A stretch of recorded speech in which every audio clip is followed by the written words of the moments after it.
All right, you're welcome back. Today I'm in the studio with Louisa Kwache. She's a member of the NDC Communications team. Louisa, you're welcome. Good morning to you. Thank you. Good morning. Right, how's campaign going? Campaign is going on very well, and Ghanaians are really listening to our campaign messages, and everything is on track as it's supposed to. So 11 days to the election, it has now become very emphatic that the victory of the NDC is certainly coming again. Okay. Let me also welcome Hajja Rabiatu Salifu, who is also a member of the NPP Communications team. It's been a while. It's been how many months? I think 2 months. What were you in the hinterlands? Yes. I was largely in the Zongos. I went home to the northern region. I did parts of eastern region, Ashanti region, Greater Accra, yes. And then Upper East at some point. So generally campaign and also going down. Someone would say the job day ground. That is basically what was keeping me. Yes, and also family stuff. And the Zongos, how's it going with the Zongos? Very well, Annie. As you can tell, I don't know if you've been following, but every NPP person currently must be very, very excited, if not very proud, about what is happening in our Zongos. So this is the background, Annie. Nobody can change the fact that predominantly the Zongo used to be for the NDC. And it is basically for the fact that there were myths or even deliberate spread of information on the compliance or the issue that happened in Ghana, between Ghana and Nigeria. People capitalized on it, and that is the NDC, including my family members, some of my family members.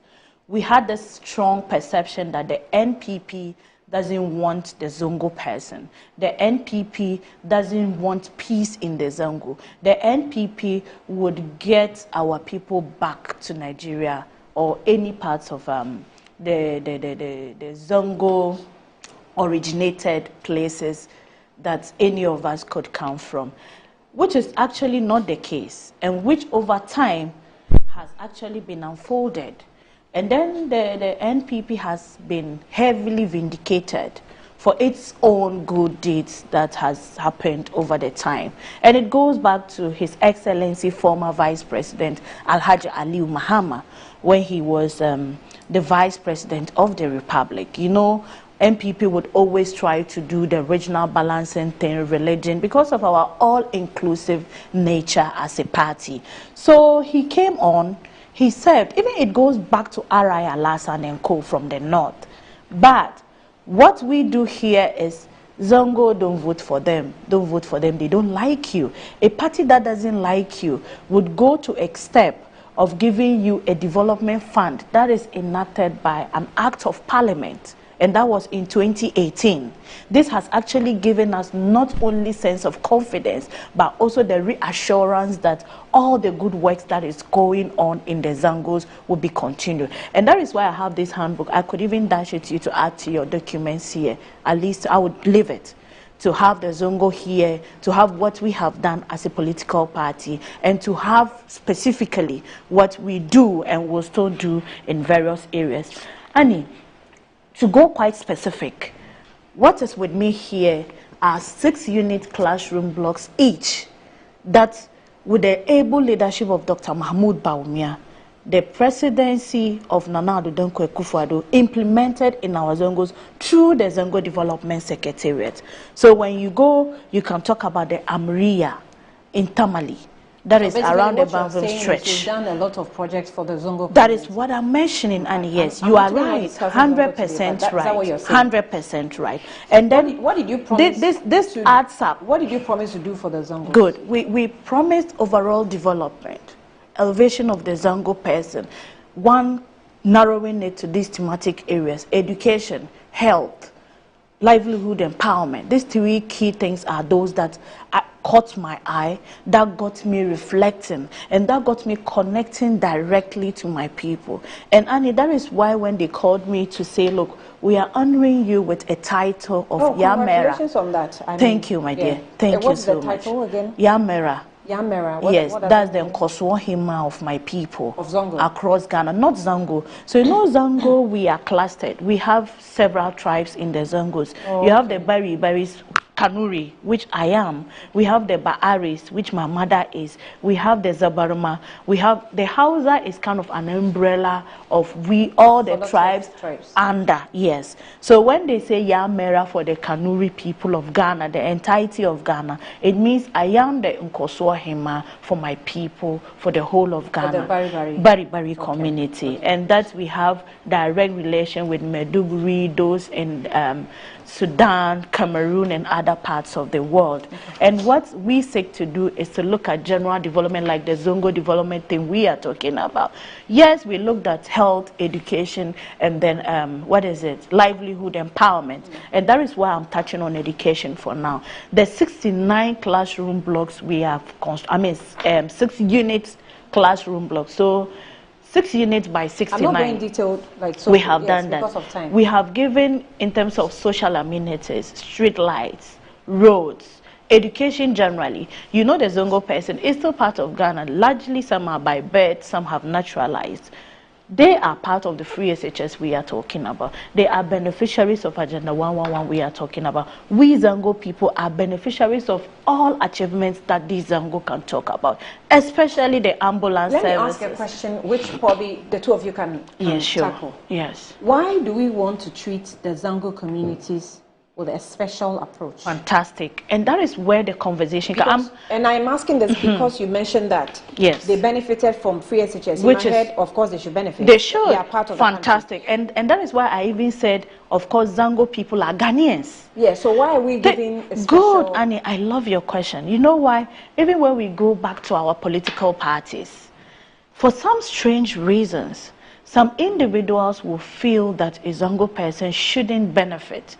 That is what made somebody to kind of say an uninformed statement on TikTok, saying Nafula Niba Obeye say. You saw the reaction, trying to condemn Hajia Samira Baumia's tribe. I didn't see that. I saw that, and I can share it. If you even have time, I can pull it, give it to you. So I can send it to you later. And a lot of Ghanaians have seen it. That even got a lot of Fulani ladies coming back on TikTok to hit her, to tell her, we are Ghanaians. I felt more offended. Because people call me Fulani. Look, I saw I was watching something, a video from EC, and you were in blue. Yeah. With your hair sitting like this.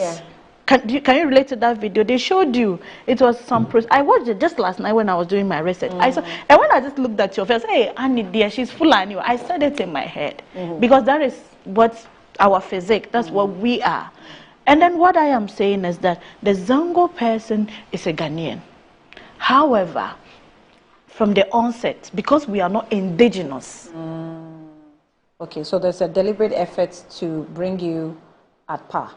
Fantastic, fantastic. Okay. And because there is development gap as well, the Nana Addo Dankwa Akufo-Addo or the NPP government said, look, yes, we know the Zongos are kind of being taken for granted for so long. Because from 1992 till 2020, I can say, chunk of Zongo people, a lot of Zongo people, millions of votes going to the NDC.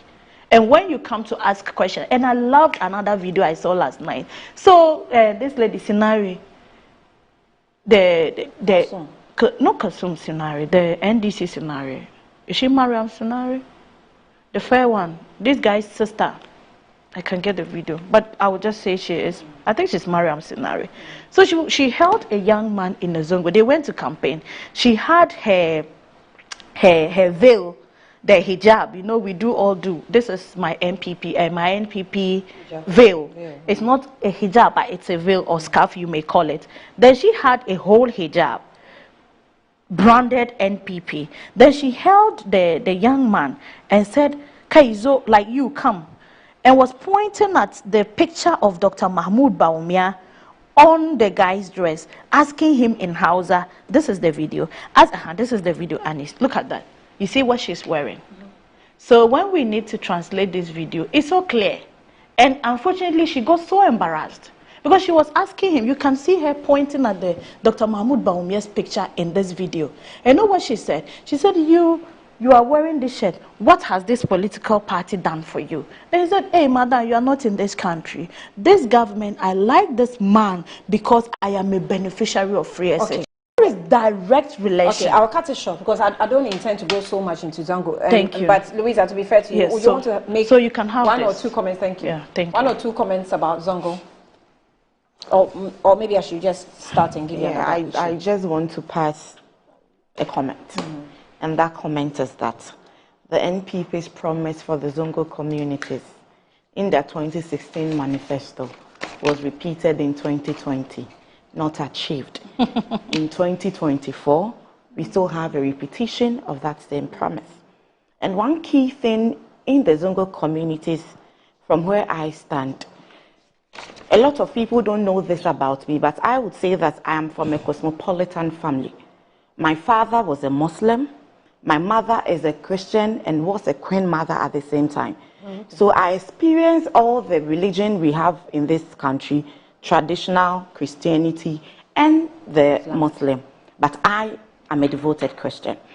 So issues of girls not having to wear their hijabs to schools and wherever they find themselves, I could relate to it because I have a younger sister who is a Muslim. And she would want to wear her hijab to school. In all of this, I didn't find anybody from the side. In fact, the people and all of that she's trying to represent boldly this morning come out to say that our people should be given that opportunity to wear their hijab. We've all been in this country and we had a certain ministry devoted for the development of the Zongo communities. 4 years down the line, we didn't see the effort that was put in that ministry, and the ministry had to be dissolved. So I've always maintained that even for that one policy that was put in their manifesto, that was still not delivered upon. The NDC is saying that every policy statement that was directed to us by the Zongo communities, we have incorporated in our manifesto, and we've even added more to that. And the Soyeya fund that we said we were going to give out, to make sure that the communities are individually empowered economically so that they can equally be at par with the other parts of the nation and society. So this morning, the evidence and the difference has always been clear. It is not enough to have representation. Representation should come with results. It comes with responsibility, and we should see the effect of that representation in the development of our country. So, Annie, that is what I would want to say on that, a comment on NDC. So that promises that were made policies promises that were made for the Zongo communities were not fulfilled. Because when it comes to schools and other things, every government actually does it. Particularly, Dr. Baumia promised model schools, model senior high schools for the Zongo communities. And even said you will build toilets. And they are done. Which is one of the videos. Look at that. Let me show you the toilets. It's so funny. You see, it's nice when you are in a process and you are being rated. When you are given the chance to be evaluated, then you would have been able to score yourself. So this is a scale of moving from, let's say, 5% to 75%. You probably wouldn't score 100. No. I'm just saying, like... Dr. Baromia specifically said. And these are the latrines. These are the latrines. I'm showing you the toilets you are talking about. So are these, and I'll mention specifics. I will mention, you can even fact check that. They are not in all the communities. The location, the presence. They are not all. But it doesn't mean we have failed because this is these are the toilets, Annie. These are the. Look, you can see. And we are so Zongo. There is one. You can see this in Salaga. Annie, so look at the locations on this. I know you have time to verify this, and we can come back to have this conversation. All the community toilets you have seen here are physically present there. And we know whatever we are producing you would be factured because we are key or king advocates of digitalization and verification. Misinformation and disinformation is something that we would go for. So what I am saying is that, Annie, you see the water systems, you see the toilet facilities, and it will tell you that, yes, we promised to do, we have started delivery. We probably wouldn't be there entirely, but we will be there. And that is why in my opening, I said, our move in the Zongos gives the Zongo person some sense of hope and reassurance At least we are far better than the person who will come and just give them 10 cubes of Maggie, which I was actually physically present when they were distributing it. Maggie. Maggie. And in 2012, you know what they were distributing in my community? Hold on. In my community. Hold on. In your community? Yes. They distributed Maggie. They were distributing 10 cubes of Maggie. It was tied. What did you distribute? Myself, I wasn't actively doing No, I'm politics. saying that. What did your party distribute? My party told the Zongo person that we are bringing you a development fund that will come and give you skill training. So your party didn't distribute anything? Probably we did. You know all these vote buying activities? I am sure our party did. I am sure we did give them something. But beyond the gift, we have come to give them the toilet facilities. Beyond the gift, we have come to give them the mosques. Look at all these beautiful mosques. Today you go to Tamale under Central. Chairman Rollins gave you the land and donation for your central mosque. Only the Eid holiday. Yes, we will acknowledge that by President Rollins, former. But what I am saying is that we moved to just one public holiday. Even the hijab she's talking about, I am part of a team that is working on the advocacy. Look, the hijab conversation, you remember but I said the it hijab here. Conversation, why is it so difficult for you to establish it? It's not difficult, Annie. So what's stopping you? You see even nurses today who aren't Muslims but admire the hijab, do wear hijab. No principal sacks a student to go back home because they are wearing hijab. We're not talking about, and we have even taken it beyond that. We're not talking about nurses.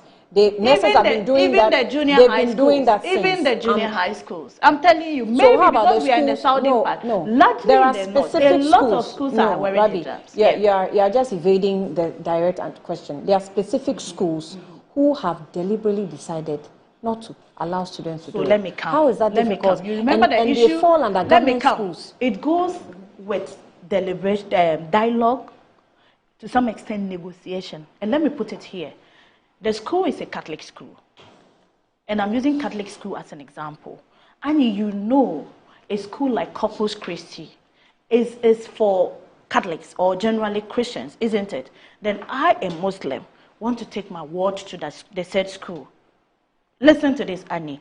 It will not be entirely fair for me to just say because my girl is a Muslim, she must go in a hijab. But it would be nice for me to go to engage the authority, to say, I agree it's a Catholic school, and I chose to bring my word to this school. However, per my religion, I would want to seek your clearance to get my girl wear hijab to school. Let's get this clear. Because from onset, it was clear, and it's been made clear in this school, we don't wear hijab. Okay. But we don't want it to also be a neck-pressing issue where people will say, because you are coming to school, don't wear hijab. It should be a discretion.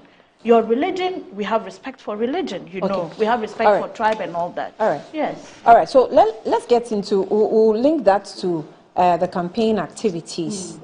Just hit me, so let me just do it quickly before we get into these campaign messages. The EC has released a statement also on fake news, and they are trying to give the public the right information. So this one says that there's been an awesome journey. MTN is telling us has been years of ease and safety and convenience. So this is definitely worth celebrating. Well, that's why MTN is rewarding us with some amazing cash prizes just to say thank you to you. Send money to MTN Momo or make payment to MTN Momo merchants at no cost whatsoever, only on MTN. So go on, download My Momo app on Play Store or App Store and enjoy this. Just Momo it everywhere you go. And let me also remind you that Kel 360 toothpaste is a toothpaste on the market for your family to take care of the whole family, children, kids, and adults. Kel 360 toothpaste is good for you, approved by the Food and Drugs Authority, and is also a product from Samara Company Limited, producers of Sasso. It's available in all supermarkets, malls, and provision shops across the country. Call them on 024-6864-798. Kel 360 toothpaste, happy smile. So, this is what Nana Dankwa Akufo-Addo said when he was opening or commissioning the gas company, and was it the gas company or the gold company? Okay, let me just read this. Maybe I'll get the details. President Nana Dankwa Akufo-Addo has expressed concerns that the completion of the Agenda 111 hospital could be at risk if the National Democratic Congress returns to power, citing their previous criticisms of the initiative. He cautioned that the crucial projects initiated by the administration, including Agenda 111, may be abandoned should the Ghanaians vote for the former president, John Dramani Mahama, and the NDC in the upcoming elections. The president reaffirms the commitment to ensuring that Agenda 111 projects before his tenure ends. Speaking to professionals, so the president reaffirmed his commitment to ensuring the commissioning of some Agenda 111 project before his tenure ends. So speaking to the professionals, the Ashanti region, in the Ashanti region on Sunday, November 25, President Akufo-Addo urged voters to be carefully consider the progress made under his government and the potential setbacks of a change in leadership. Before I leave office, January 7, 2025, I would have completed and outdone some of them. Now, Mr. Akufo-Addo now also goes to talk about galamsey. And he says President Akufo-Addo has reiterated his government's commitment to tackling illegal mining known as galamsey, citing its devastating impact on water bodies, farmlands, and environment. Speaking on the maiden congregation of the University of Environment and Sustainable Development in Somanya, Eastern Region, President Akufo-Addo highlighted the integration of responsible mining practices, community partnership, and advanced technologies such as drone surveillance to intensify the fight against galamsey. He also stressed the importance of training professionals to support these efforts and underscored the need for sustainable practice to combat the adverse effects of climate change, ensuring a balance between environmental conservation and development. We are living in a world that demands urgent action, and the impact of climate change is no longer a distant threat. So it is here with us. Rising temperatures, erratic rainfall, depleting water resources, deforestation, and biodiversity loss are all stark reminders of the need to rethink how we live and interact with the environment. This is from the president. Now, wanting to capture one of those. Okay, this is on the rise, but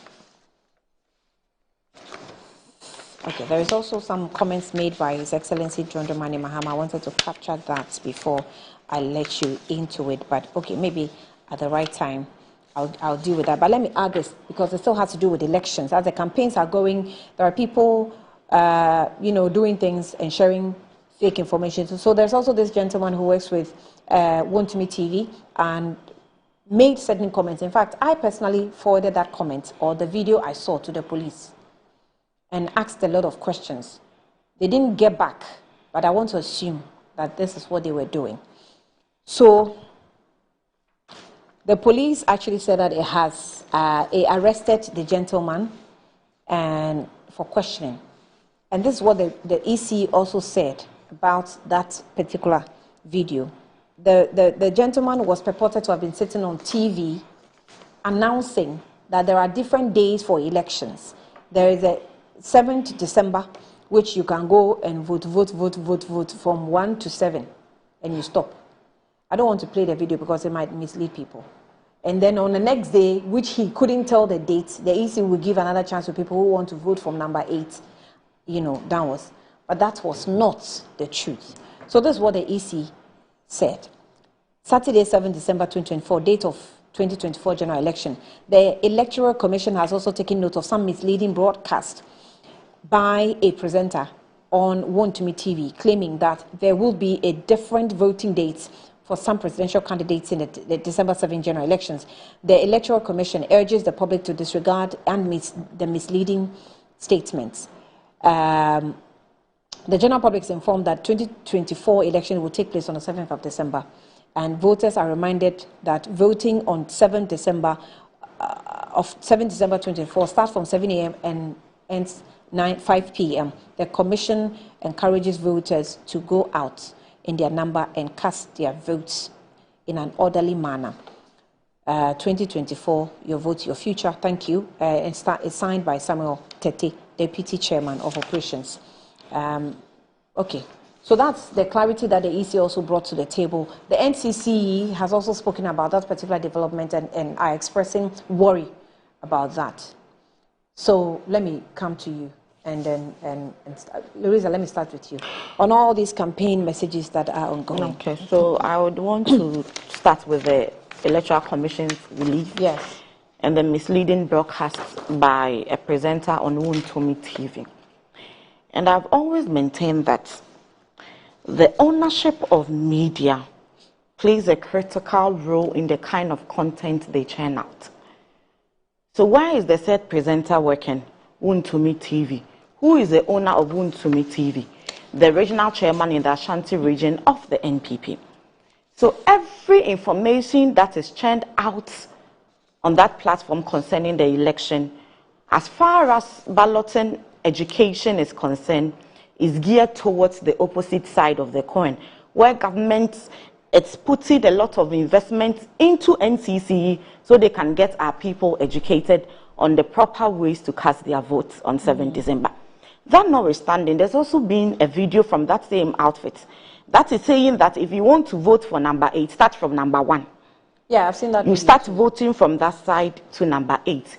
And I would want to tell you, fellow Ghanaians, well-meaning Ghanaians this morning, that if you are voting for change, voting to reset this country for the economic mess this NPP government have plunged us into, just look for the umbrella. So you will scroll and you see the umbrella in the middle of the balloting. The left column, you will see that the beautiful picture of the visionary leader, His Excellency John Dramani Mahama. To your right, there is an empty space. That is where you are going to thumbprint. And please make sure it doesn't extend to the lines above or below of the session. And when you are done, there will be a provision of tissue in the box. Wipe your hands very well. Fold your ballot paper from the right to the left side, and then you gently put it in the ballot box.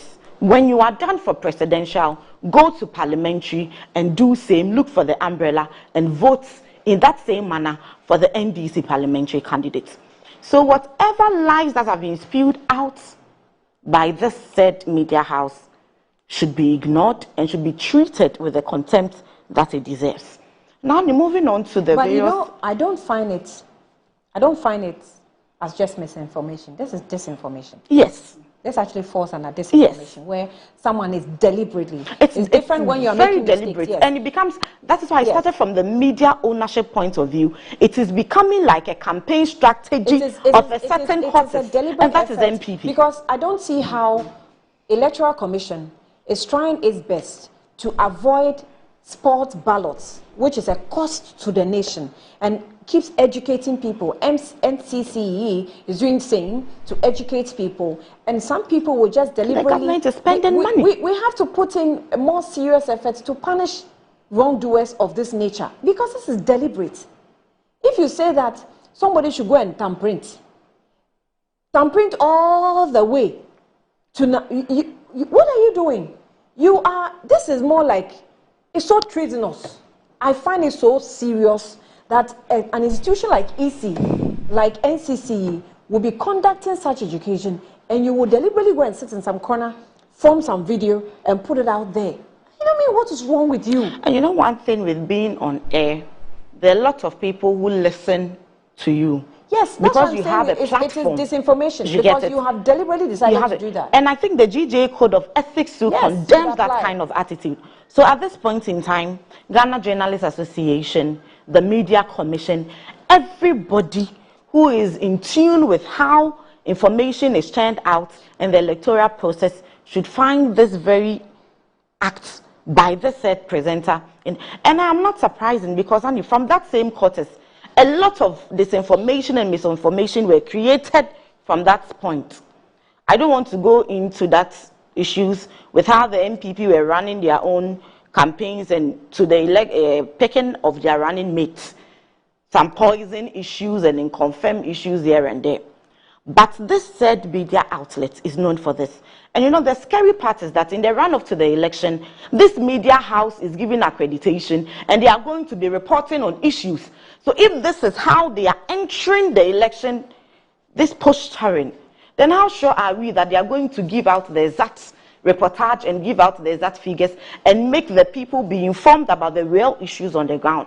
So I would want to say that once that the police have apprehended him, we do not want to hear the usual norm, orders from above, that the said person has been left off the hook. For once in our history as a people, let us try our laws. The laws and the system must work effectively for the general good of everybody. The police said they had arrested, I think he was invited for questioning. I'm not sure how far they have gone with investigation and questioning. So they should be giving us feedback. I saw a post that was circulating on social media with someone putting a picture of him, that they are going to eat fufu. And you know, sometimes it can be very annoying that someone has broken the law and the police says we've invited him. And all of a sudden, you find out, okay, he's working. I'm not sure that we have to keep him 24 hours, over 24 hours. So yes, he has to go. But what's all this about? Yeah, we found him. So you see the political intoxication word that was used in the front page of the Herald this morning is what is at play. And when Cordeo reported that there is abuse of incumbency, this is what they meant. I've always been saying that if you were to be a journalist of another media house, would they have that effrontery to do what they did, get invited by the police, come to us and look at us in the faces and tell us he's going to eat? After all, he's done whatever he's done. He's above the law. So this because of the abuse of incumbency. It says that the Ghana Police Service in Ashanti region has reported arrest in Ohineba Isedu, a Kumasi-based radio television presenter for offense, including publication of false news contrary to Section 208 of the Criminal Offences Act 1960 at 29. But the picture of him have since Saturday afternoon been in circulation, going about his normal life. So the Wontumi FM presenter was invited by the Ashanti Regional Police Command on November 23 and was said to have been immediately taken into custody while preparations are underway to prepare him for court. However, pictures of him circulating on various social media platforms did not portray as a man in police custody. Now, he was invited, and take notes, that doesn't mean that the police didn't invite him, but I think Heralds may have monitored how activities are going and is capturing him accordingly. So he was invited over false assertion that, okay, we know that story already, but however, pictures of him, okay, I've read this. So he jump here, he lied that the EC had designated December 7, blah, blah, blah, blah, blah. We know the details. The National Commission for Civic Education has since condemned the action of Ohineba Nana Esiedu in a press release signed by its chairperson, Kathleen Addy. So Ohineba Nana Esiedu made the claims. Okay, we know that. So that is, it's a whole story, but it's a whole page. So let me just leave it. Yeah. So that is abuse of incumbency Cordeo was talking about. Day in, day out, people belonging to that quarters do the wrongs and they abuse the system and they work freely. Yet the ordinary and caring Ghanaian who is being a citizen and not a spectator, just as President Akufo-Addo told us to be, is arrested. When they look for them, you cannot find them just because they went out on the streets to ask the government questions why the country is in the mess that we find ourselves. From that same quarters, it is not surprising the abuse of incumbency. On their platform, they sat and spewed a lot of lies concerning the persona of Professor Nana J. Nupokwajiman. These are words I don't want to repeat with my mouth because they are too big and they are so insensitive towards the feminine gender. They sat on that platform and did whatever they have to do. In all of this, the Media Commission didn't give them any sanction.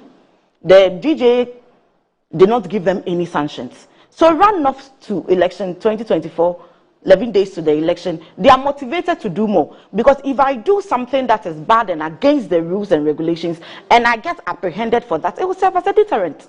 And I wouldn't do the same. But here we are. When they do this, they get empowered. So they do it more.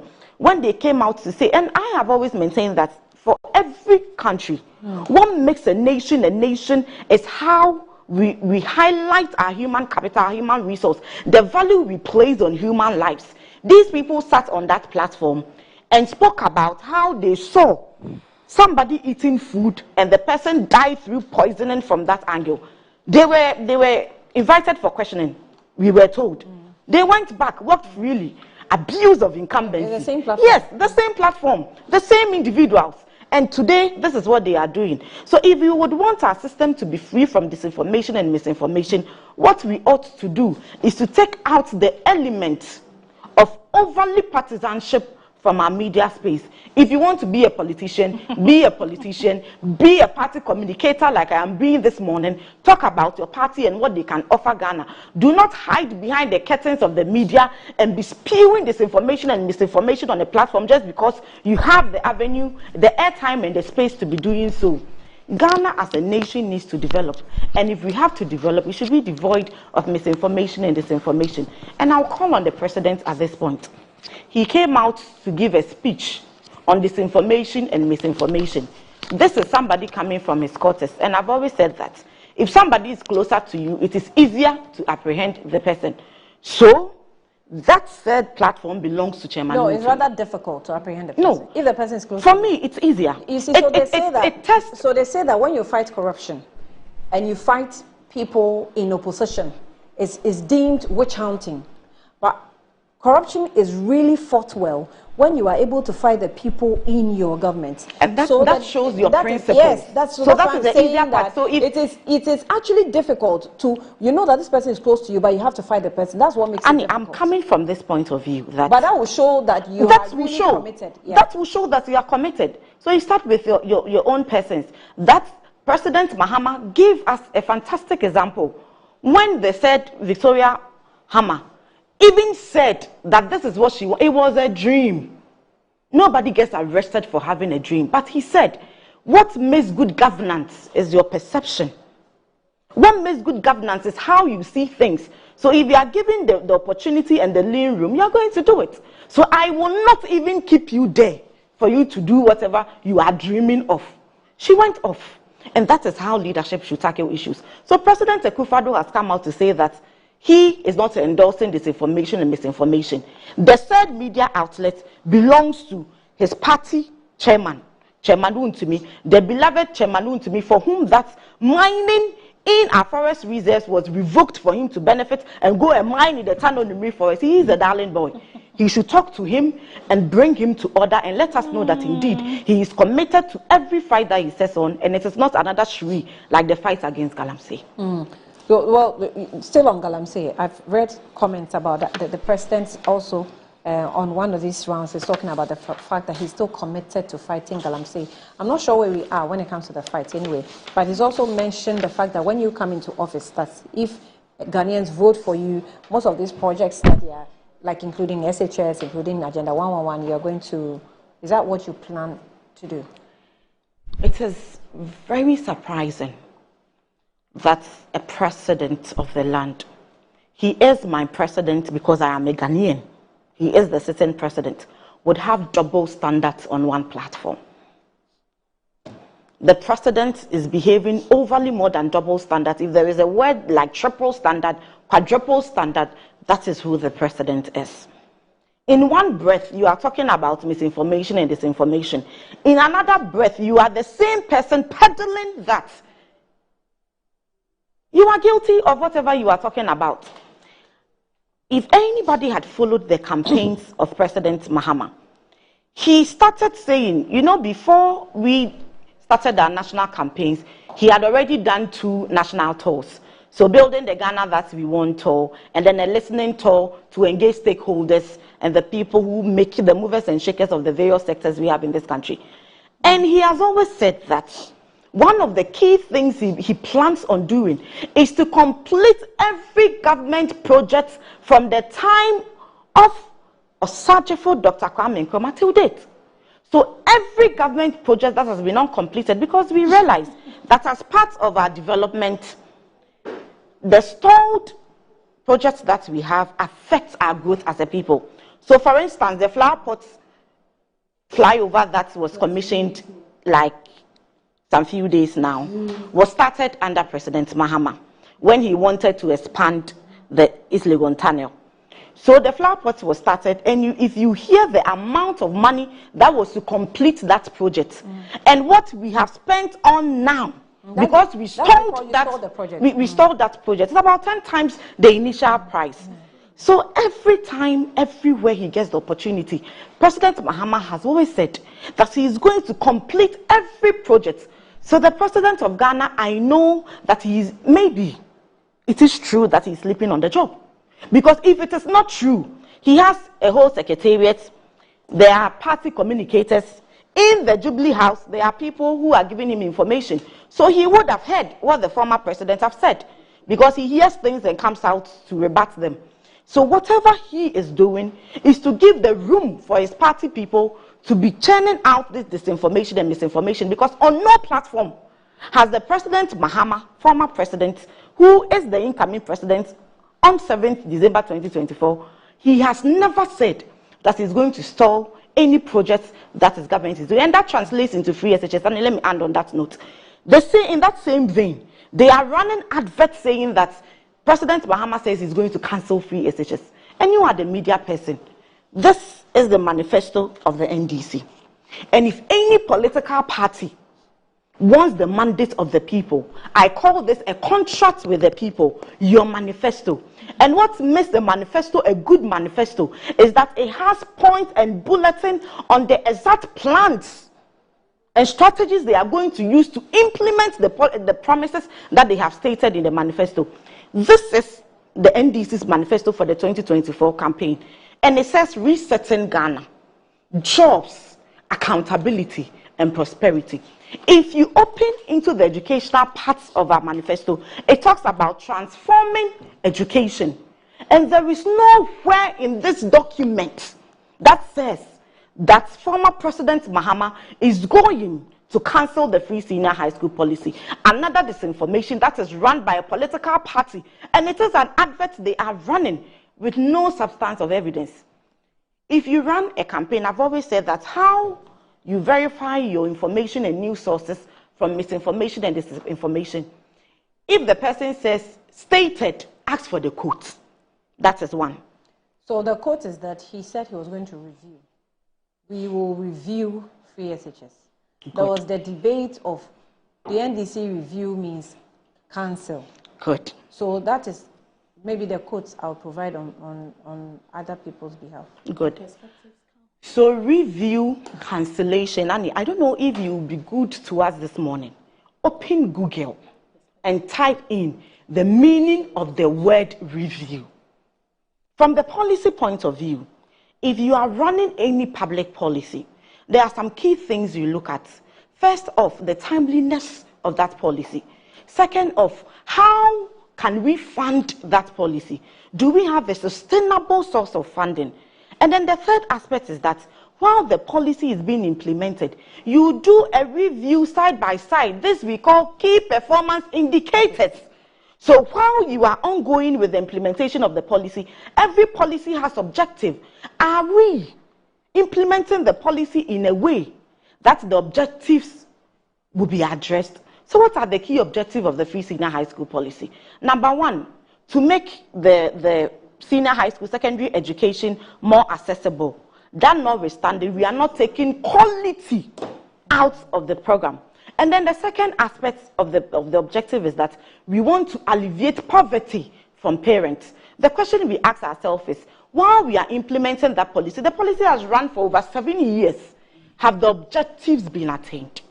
Okay. So if you say you want to review a policy, that review means that we are looking at the loopholes with the implementation, addressing the problems of that loophole with a solution so that we can have the full success of the policy. And what are the loopholes? Accommodation, infrastructure, feeding, and it runs into the issues of the social rights. President Mahama has maintained that because the feeding is centralized, it is difficult for the various schools to have that sources of food supply. Sometimes the food may get there contaminated. For instance, you have to come take gari from a certain point. While you are transporting it, rain starts setting in. You didn't plan that there's going to be rain, and the gari gets spoiled. We've had issues of suppliers, the same laments, giving out unwholesome tin tomato, expired cooking oil to various heads. And they cannot complain because it's from a central point. Everybody signs and they take it. So with the decentralization of the feeding in the free senior high school policy, as President Mahama wants to run it, every school, every district will have that opportunity to buy their own foodstuff. So that the case of Moshosho, having been a central point, the buffer stock is pinning on the necks of heads to get that kind of contaminated rice for our children will be a thing of the past. And the infrastructure, there again, he proves President Akufo-Addo wrong, that he wants to digest the projects that are ongoing. He says that the e-blocks that was started under his administration, he is going to complete it. Every block that is also being started under this administration, under the last time they said they are going to come, I was on a platform with Kofi Tonto. He said they are going to commission 80 schools in a day. Then we noticed that it was just units of classroom blocks that they were going to commission. Not 80 schools, it was 80 projects. That's how they He told me 80 schools. 80 projects under education. So what we are saying is that every project that is ongoing, we are not going to take out the development of the people. We will complete it. And what will make the infrastructure deficit more inclusive, and we would have a lot of infrastructure to accommodate our people, is that we are going to bring in the private sector into the free senior high school policy. You notice that because the policy is being run in the public schools, a lot of parents took out their wards from the private senior high schools to the public schools. So the pressure and the congestion is there. So how do we ease that? While we are completing the ongoing projects and building new projects as well, we are also leveraging on the infrastructure of the private schools so that we can have the space and cancel out the double track system that has given our education the traffic light name red, gold, green. At the end of the day, children stay 3 weeks in the classroom and they stay a month outside. And that is a cutoff in the student-teacher contact hours that we are talking about. And to count it all, we are saying that we are going to give a sustainable, dedicated source of funding to the free senior high school program. And as I always tell my viewers, everybody under the sound of my voice, if anybody wants to give you something, as we say in a local parlance, if the person has been able to do that before, then you know that whatever assurances he is giving you, he means that. The energy sector, the ESLA that we are enjoying now, the ESLA was an act that was constituted under the NDC government, and it was supposed to be paying off the debt we have in the energy sector. When COVID-19 came, what did the president do? He went in there, took our monies and spent, and that is accounting for whatever we see now. They owe IPPs and they cannot pay. That is why we are having power outages. So if I say that President Mahama can give us a sustainable source of funding for the free senior high school, this is the experience I am giving you, the ESLA. Okay. Rabbi, I will take a breather before we start so that I don't interrupt you. Let me just go for a break. When I come back, then Rabbi will take the floor. We'll be back shortly.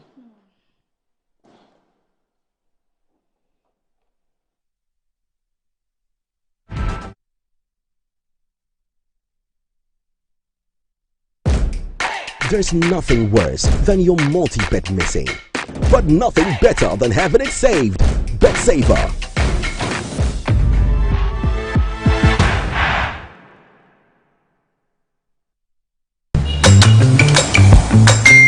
Yo, guys, can you believe Momo is 15 years in Ghana? Really? Yes, it's been 15 years of Fatumi from Somame. Wow. 15 years of Shabi Momo. 15 years of Loyazo. 15 years of I've paid the school fees. But Charlie, breaking news! Win awesome prizes in the Momo at 15 rewards promo! Guy!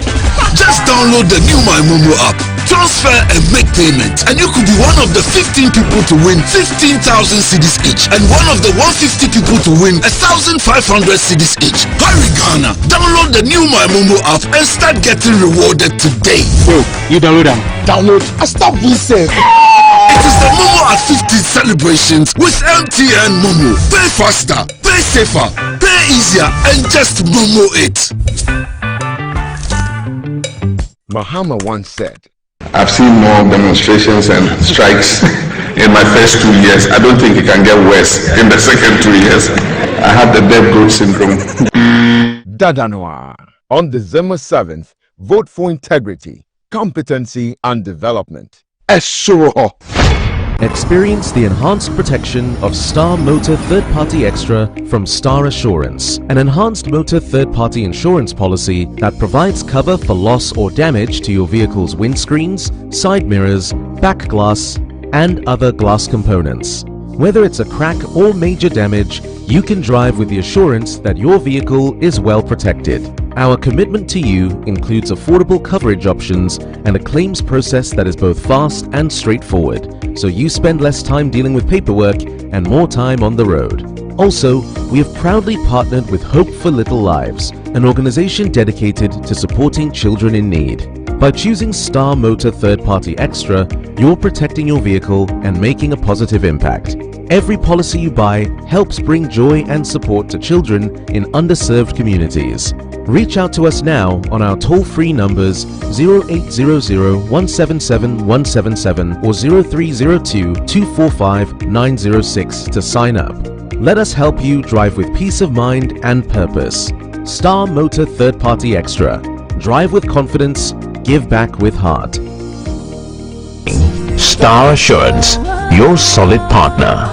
Fellow countrymen and women, the desperate NPP, realizing that they are losing the 2024 elections, has once again resorted to lies to smear the nation builder, His Excellency John Dramani Mahama. The NPP's claim that Mahama was against free SHS and will cancel it when elected is nothing but a barefaced lie calculated to deceive you.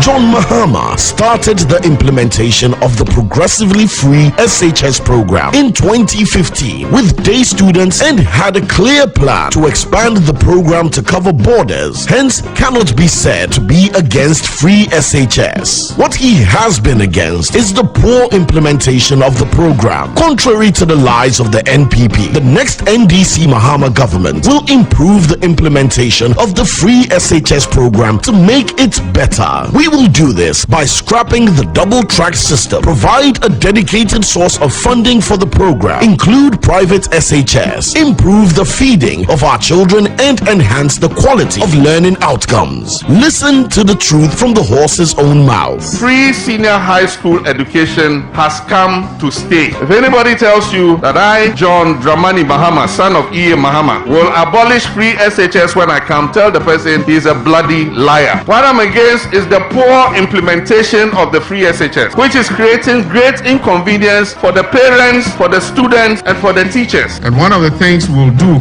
when we come back into office, and I know inshallah we're coming back into office, is to complete the 200 community day schools that we began, so that we can bring a quick end to the double track system. Beware of the NPP's lies. Vote for change. Vote for John Mahama and the NDC.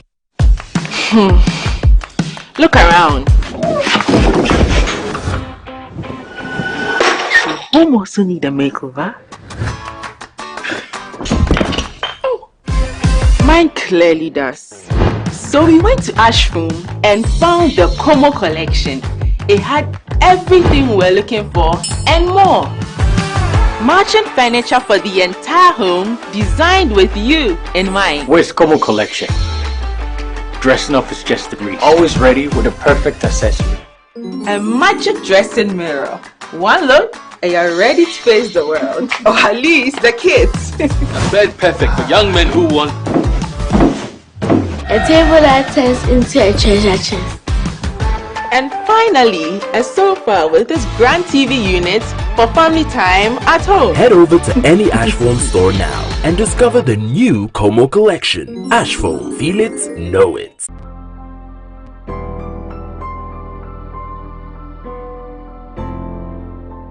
I completed JSS in 1997. I got admission to Insaban Secondary School in 1998. When I was about to complete my first year, my dad lost his job, so I was kicked out of school because of school fees. My mom was a people teacher whose salary couldn't even buy food in the house, let alone paying my school fees. I stayed in the house for 3 good years and I sold farm milk at Aguna Swedro before I was able to gather something to go back to school. That time, I couldn't go back to Insaban Secondary School because It was among the middle class schools, which I couldn't afford, so I went to a different school. The saddest story to happen to me in my life was a day I was selling yogurt around the Greenland Hotel area when 3207 Mercedes-Benz bus stopped and they called me to buy some of the yogurt. I was the only person hawking there, so I knew business was going to be good. When I got to the bus, it was my mates at Nsaba who have completed school, and those from Accra had hired 3 buses to take them back from Nsaba to Accra. Most of them accused me of being a bad boy for dropping out of school and selling yogurt. They bought everything in my box, but after they left,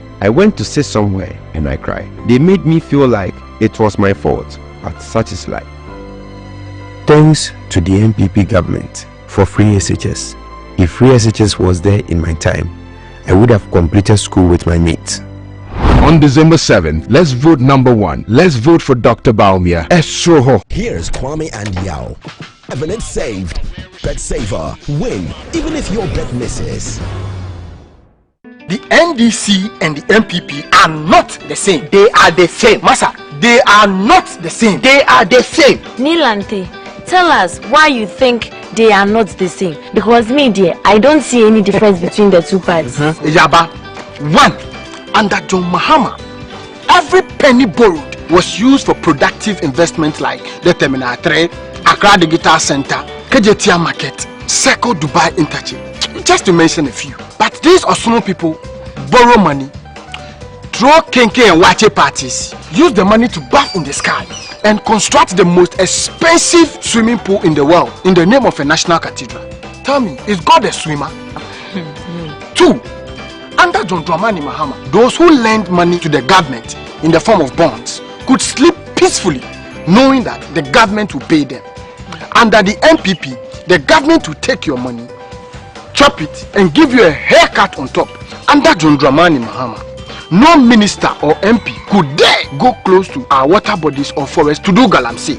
Today, look at our water bodies and forests. These NPP people have destroyed all our water bodies and forests through galamsey. I will not be surprised if we find a galamsey pit in the Jubilee House. How can you tell me that the NDC and the NPP are the same? Boss, you talk something, pal. They are not the same. They are never the same. We have to vote wisely. Vote for change. Vote for John Mahama and the NDC. The luckiest. Star 712 hash. Luck is everywhere. 8K. Hey, you get an 8K. Get a packing from your book, man. Hey, wait. You go put it on his tab. This is my man. Good luck. Hey, the bill radio. We are star 712. It's much more phone. I'm on dialing the magic numbers. Star 712. Now welcome to the luckiest. And now with me at home ticket. You can buy for yourself or your loved one. Mommy, tell mommy who's here. You're buying for me, right? Or who else? Oh. Let me choose buy tickets for others. Love you, boo boo. Maybe a straight to option 4. Now you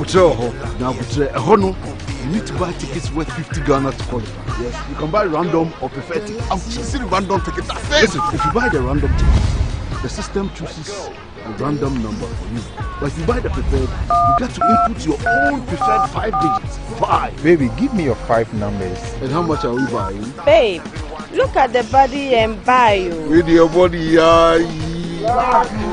So good, miss. Hey, there we are. Tread cautiously. Now follow the prompts and confirm. Now the luckiest. The luckiest is regulated by the NLA on the Caritas platform, not for persons below 18 years. TNCs apply. Mahama once said, I've seen more demonstrations and strikes in my first 2 years. I don't think it can get worse in the second 2 years. I have the deaf goat syndrome. Dadanoa. On December 7th, vote for integrity, competency, and development. Esroho. There's nothing worse than your multi-bet missing, but nothing better than having it saved. Bet saver.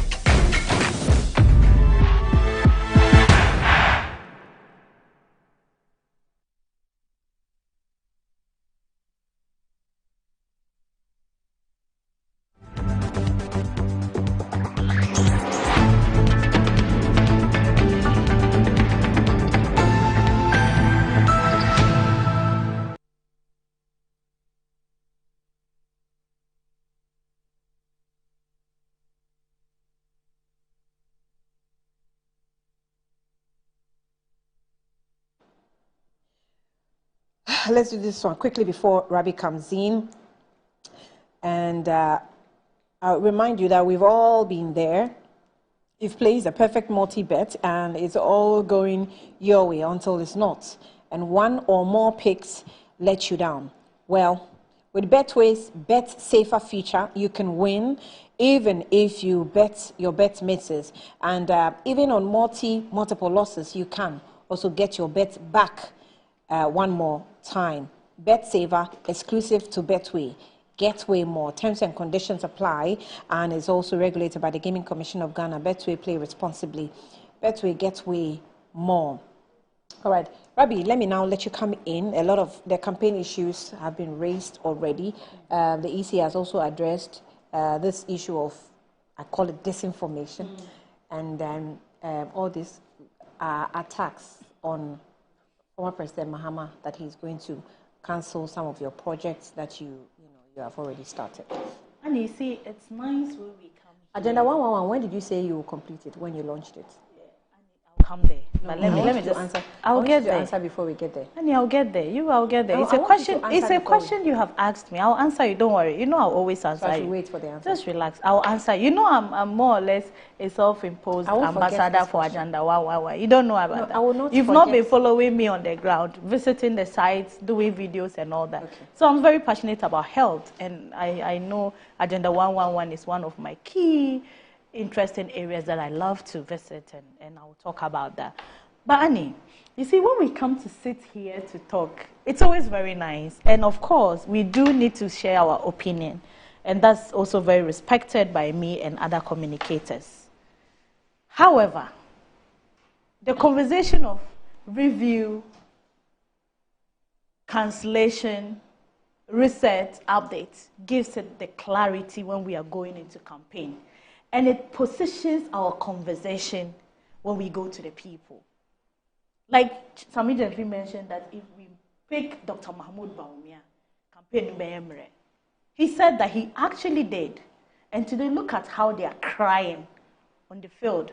Look at how they are running helter-skelter. Even going to the galamsey site that I'll be talking about, it's not going to save them this time around. And they know. Ask me where my national chairman is. And I will tell you, he is in the hinterlands with the cocoa farmers and the miners.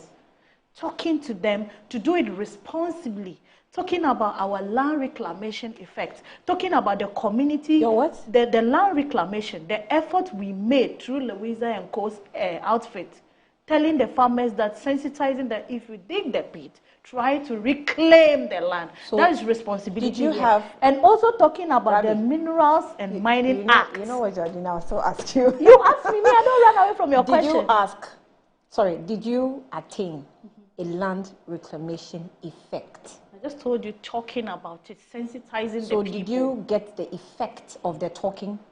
Oh, you don't feel it. You don't feel it. Look, seeing some not complying doesn't mean everyone else is not doing the right thing. So which one has been, effective? A lot of the communities are agreeing Where to the do videos? responsible mining. Where are the names of the community? I don't mind. I can get you. I can feed you. I am just coming. And if I get there to tell you, look, go to Asankragwa, go to Nyamezikai. There is this miner who was part of the training who told us that, look, I would go back home and do the right thing. And when I dig the pit, I'll make sure I reclaim the land. And then what? And then we do responsible. Did he reclaim the land? Relax. I am telling you, I would tell you to go to find out. And if you find out, you would come to even be our master advocate on this, because it is happening on the ground. It's not always just a drive to the site and back without result. That's not the case. Look, the Mining and Minerals Act 206, the one that talks about that's Act 703, mining, community mining activities and all that, organizing them, putting them, making them critical stakeholders. And that's what Dr. Mahmoud Bawumia is telling you. That responsibility in mining is key. The usage of the gold catcher machinery. He is telling you mercury is not the way to go. So he would empower these community miners. He would make them critical stakeholders in addressing issues of mining, irresponsible or illegal mining in this country. He would give them that direct ownership to say, look, so I am the chief. What's in front I am the community What woman. have you opened? There is a handbook of that speaks about small-scale mining. Okay. Yes. Okay. So hold on. Before, what this handbook contains is what we should do. It is operational manual for community. It's like the model for it. Okay. But how it will be done. Okay. You know that you are the party in government, right? Yes, so you know that you... And we will be the next party in government again. Okay. Yes. But now, you are ruling. And you know that you give us, we have the responsibility of seeking accountability from you. That is why we are there at the first place. We will not tell you until so we won't do that. So don't tell me what he wants to buy gold catchers. Tell me what we see in the fields when it comes to galamsey. What's the report on galamsey? On mining. Look, Annie, I would admit that all is not gotten. I would admit that the required responsible mining that we all are looking for, we are not 100% score, or we are not on 100% score. You can look for scorecards, you can do your scoring, I can do my score based on my baseline. You can't do your scoring. Oh, you don't score am I not yourself. a Ghanaian? You can never score yourself. When you went to school, did you score yourself? Annie, wait. You have self-assessment before your supervisor. You can talk about yourself. But you're sitting here. No. You're sitting here as government. Annie, you're representing government. You should be fair enough to yourself to That's be fine. able to tell whether the to some extent. The can say we are working to achieve an ultimate goal. Yes, Annie, I would admit we are not there yet, but we are not on a 0 page. We have achieved, we have made some inroads, we have made some achievements. Annie, do you know where and how aggressive these illegal miners would have gotten, especially when they are told by a former president that they should do, he'll come and grant them amnesty? He didn't say that. We have played that video over and over again. Can you play the video? No, I won't play Secondly, especially when you have party executives going, you don't have that video too? I have all Granted, this video, you don't have it. I have all the videos. Campaign eve, election eve, going to tell them they should vote for them and they would allow them to do galamsey. That one too is not true. So that is what, so hold on. Let's assume that Lady Louisa's party officials went to galamsey and said, vote for us, we'll let you. They did. Let's admit it that they said that. They did, Annie. I'm saying that, so let's admit they did. In fact, the videos are there. They are there, thank you. So, vote for us. We will let you do galamsey. This was 2020. Let's refer to it. There are 2016. Just the immediate one is 2020. Hold on, there are 2016 ones, but we're dealing with the most recent. Right. Who did we vote for? You voted for us, but we lost that area. We only won Mirakuduke's place because of that statement. Just hold on. Because of that activity. Are you worried about? We lost almost all the seats there because they listened to them. Are you worried about the seats you lost? Or you are worried about what we see? I am worried about the direct beneficiaries of the process. They were told, it wasn't the entirety of Ghana, they said, let's allow galamsey, and they didn't speak to the nation. They went to the said communities. And these communities voted for them, and you go and check. They voted for them, I'm serious. Even Mirakuduka had a tough time before he won. Let's progress. You see, this issue of cancellation and review and all that shouldn't even come up. You know why? This is a party that says we are doing a reset. And you pick your phone. Let's get a technician to come here to reset your phone. Are you going to get your files? Dukaya gudu. Information na dukaya te. Ani, that's what I mean. What I am saying is that this is a political party that is advocating. And sorry, can I read your manifesto? You see it boldly written. They are resetting Ghana. So that means if Rabi sits and says, okay, I think even the review and reset of free SHS would mean that free SHS, where we have gotten a lot of results, though some challenges came in, would be thrown out or will be resetted, and which could mean that we've lost free SHS. Will I be wrong? No. Perspectives. You'll be wrong. Contextualization of conversation. That is the point, Annie. So what I am saying is that we are not even talking about that because they are resetting. What you are doing is you are doing direct translation. They are resetting.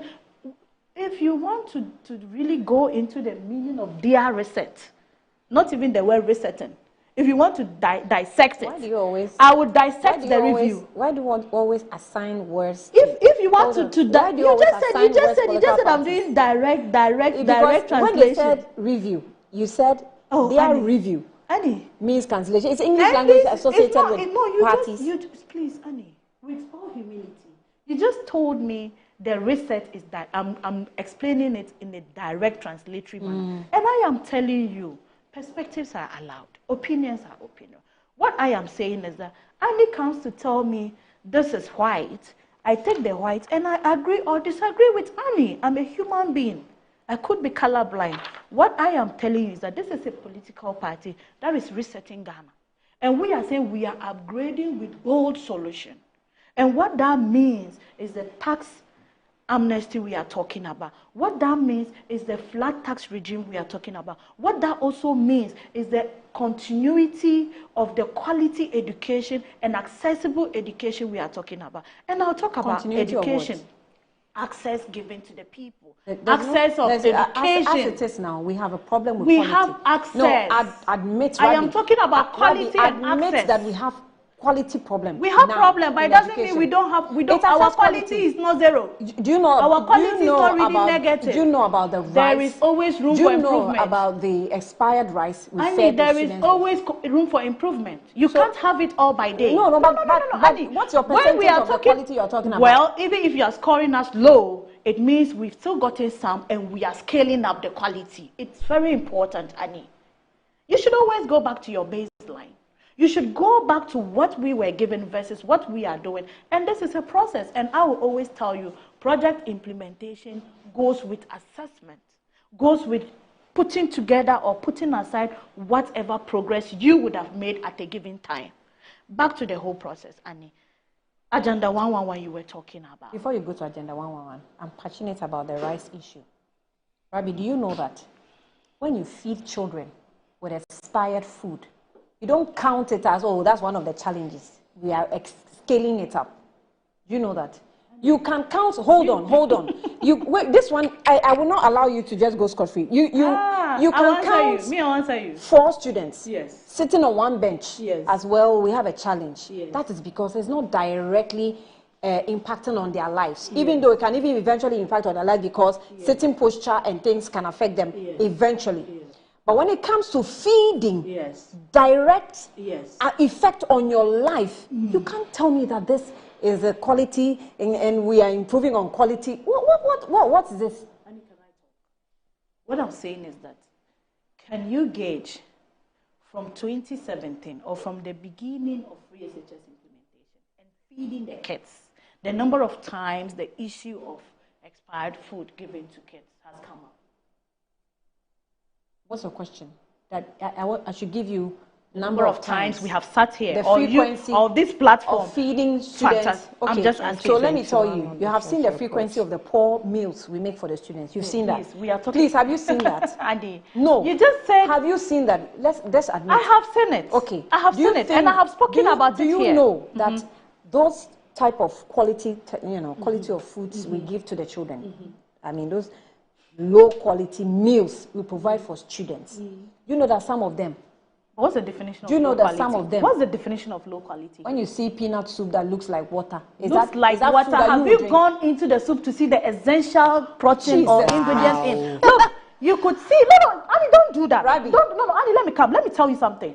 Someone could prepare palm nut soup. Can you give me any of the meals? Those school they can show it. Foods. What so I'm telling you, Annie, that I should go into the you are holding my breath a lot. I'm telling you, the dietitians and the nutritionists will tell you that it doesn't just stop at face value to know the nutritional component of the diet. You think I don't know that? I know you know. You just said, even with that knowledge you have, you just said that looking. That blah blah looking food, it probably will look not too nice. Look, I'll tell you, some of the northern delicacies would look not too attractive. Rabi. But if you, I'm not defending we that. Have meals Annie, that I am not defending. Annie, we have meals that we've seen. Annie. So this. I'm just telling you. I'm just telling you. Yes. This is it kenke or is rice balls? Where you sometimes even see. You see, no. You see, even with the mere looking at it. from afar. We can't even say until it's very close or we get a taste of it. Stop being intellectually dishonest. How dishonest? Because I don't think Annie, how dishonest am I being? You are just refusing to listen to my part. I always say that. No, you are refusing to listen to me. I'm listening to you. That's why I'm being full of questions. So don't questions. classify it as dishonest. Listen to me first before you say I'm being dishonest about it or not. I'm just telling you, a mere look of a diet or a dish shouldn't limit us to finally talking about what the nutritional content of it is, whether it's balanced or not balanced a diet. Yes, you could say this is just carbo without fish. This is just carbo without eggs. Yes, you can say the protein content is not there. I will agree with you. But just the look of the soup, you probably wouldn't know the nutritional, the number of protein, the balancing of all the content. Me, Annie, I can't look at this and say it's imbalanced. Yes. Me, I won't say it's imbalanced. Yes. Annie, me, I won't say this is imbalanced until I eat it. This can be in your house. You prepare soup like this. Let me come. So even light soup, you won't have it like even light soup. Annie, if you cook light soup and it settles in your bowl for even 2 days, you won't have it looking like this. Annie, this is wrong. I would never say this is right because the volume of water in the soup. So you can give a face value. Annie, would you? Please. No, you were accusing me that I cannot did I accuse you? But now you can I am looking at the nutritional components. I am telling you, you see, even this, personally, I would tell you the water volume or the volume of water in that soup isn't something I would do in my house. But to talk about it being healthy or not, just looking at it wouldn't be right. Because the water in there is not poison, it's water. Okay. I would talk about proportion, balancing it. That's what I will do, but that doesn't also make me dishonest, Annie. You just called me dishonest. No, I said you are being intellectually dishonest. Whether intellectually, whether socially, whether gender-wise, whether religious. You want to take it that dishonesty is dishonesty. Thank you, Annie. Thank you very much for taking it back. So I'm continuing. Yeah, I'm not a bit dishonest. I'm very honest. I do speak to facts here. Continue. So I won't take it home and be processing it and feeling bad about you. I'll tell you, and I'm glad you've retracted it. Thank you so much, Annie. So I am saying, there are research, there are what the people are communicating with us. Look at me. I'm just coming from campaign grounds. And I'll go back. And I will tell you, when you see research findings coming up, when you see communicators very confident, when you see us talking about the inclusiveness and looking at how we want to improve on all the achievements we have had, when you see us publicizing the motorway project infrastructure or improvement on our motorways, when you see us speaking about over 11,000 to 12,000 kilometer road coverage we have had, when you see me coming to tell you that I was in Pusiga and the women are clapping for us because they told me plainly that, look, Rabbi, your effort has actually helped us by giving us that hope and reassurance that we wouldn't need to sit in tricycle during labor. These women were women who would be in labor, in pain. Annie, I have given birth severally. I don't know of you. And I know what labor means to me. Putting such a woman in a tricycle or motorbike, or in some cases bicycle, to transport them from even a distance of, let's say, Nantong to Savulgu Municipal Hospital, led to deaths, led to complications, which so many women are quite dysfunctional in their homes because of the nature of the road or the nature of this particular road I am talking about. As I'm talking to you, I am physically picturing this said road I am mentioning. And you have your guys in Northern Region whom you can say that from the stretch of Nantong to Savulgu Municipality, the number of women that would have gone through this ordeal or plight that I have mentioned to you are gladly applauding us because they know the road has been fixed, the hospital is ongoing, even the Agenda 111 project we are talking of has exceeded 70% completion. This is what Nantong. Yes, Nantong. And this is what I am telling you, Annie. This is what is giving us the confidence. This is what is telling me that, look, the beneficiary of free SHS, the beneficiary of the toilets and water systems that, look, this reminds me of an incident in Ashama, or a case that has been going on. There is a lane called, or an area called red light. This red light is a zone where lots of these Kayaye girls in Ashama do reside. Now, Annie, this is a very sad story. I'm sorry, but I would have to share it. These are young women who used to be raped. The abuse on these young women was so bad. And if you go to the assembly, they will tell you. Everyday rape cases, abuse, even they themselves living there, you would just see that they weren't happy living there. Now Zongo Development goes there to give them skill training. And during the skill training, they told us that, look, what we are lacking here is street light. We just want you to come and mount just a pole for it to deter these guys who would always come to rape us. Annie, let's look at the impact or the negative effect of rape on a young woman who has come to the bigger city to seek greener pastures. Her parents are home, her siblings are home, hoping that sister will send us 200 cedi at the end of the week. She herself is in that situation not because she wants to be there, because at her age when she was qualified to go to school, she never got the privilege of free SHS. Because her father gave her out for marriage, thinking that the boy was more qualified or he could put his investment in the boy. Because the father's farming wasn't even all year round.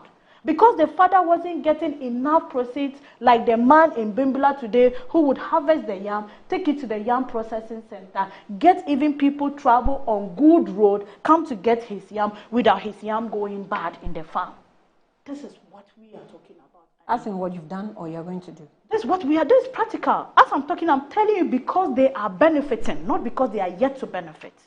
If they are whatever they are yet to benefit is continuity of all these things I have counted you. The farm gate issue. It's not entirely solved, but we have made huge impact. How? Look, good, fantastic. Have you seen the last I was showing you here? The yam and cassava and even the yoyili rice. So the yoyili rice is rice that a friend called me from London and said, Rabbi, I can see our rice here. You know why Ghana has been sold? Our products or the northern region where the rice is coming from would be said or communicated to somebody who has never heard about the northern region. How many progress made in these areas in terms of the chain? Called you from London. She called Hamdi. I'm sorry. Okay, so she called you from London. She called me. Don't mention again. No, she didn't mention. She called me. She said, Rabbi, I can see you. She was so excited. So this is your Yoyili rice. Wait, so I just want to They know, have a Ghanaian market so there. we've exported the rice in large quantities. So much large is another conversation. I'm not saying large. I didn't say she called me to say we have brought a lot of rice in London. That's what I said. What I am saying is that she felt good that the local woman, the local farmer who got their rice processed, at least got a business person who had confidence, who had the zeal to pick even. Don't talk about quantity here. That's not what I'm even communicating. I am even communicating the confidence, the support of the local business, the consumption of our own, and the effort to even export it. You can always get to large quantities when you make a start. Continuing, Annie. Project continuity. No government can talk about that besides us. Let's go to the apron. And when I say the apron, the runway the NDC did with the apron and the lights and the, what do they call it? The lines they put in the middle. The marking. Which airport? Tamale International Airport. That's what they did. Granted, let's even say granted, the funding was secured by the NDC. Granted, somebody coming to move it from just what I have described to an ultra-modern international airport. Telling the young person in Tamale that, look, you have the chance to ever dream of flying from Tamale to Dubai.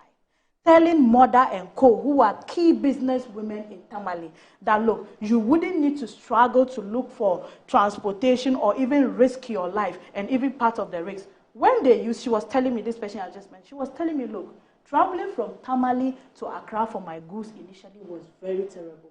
I'm not happy with your government entirely, but what I am telling you is that today I sit in the bus from Tamale to Accra and I'm not worried about armed robbers.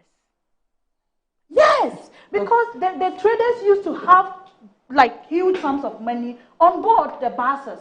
And you know how they used to rob them? They have spies at the station So she comes to board the bus. He looks, and you know, we know the women, how we hide our money. It's interesting. She opens her megida bag, gaskia, dumps in the money, ties her cloth. She's walking. The money is weighing her.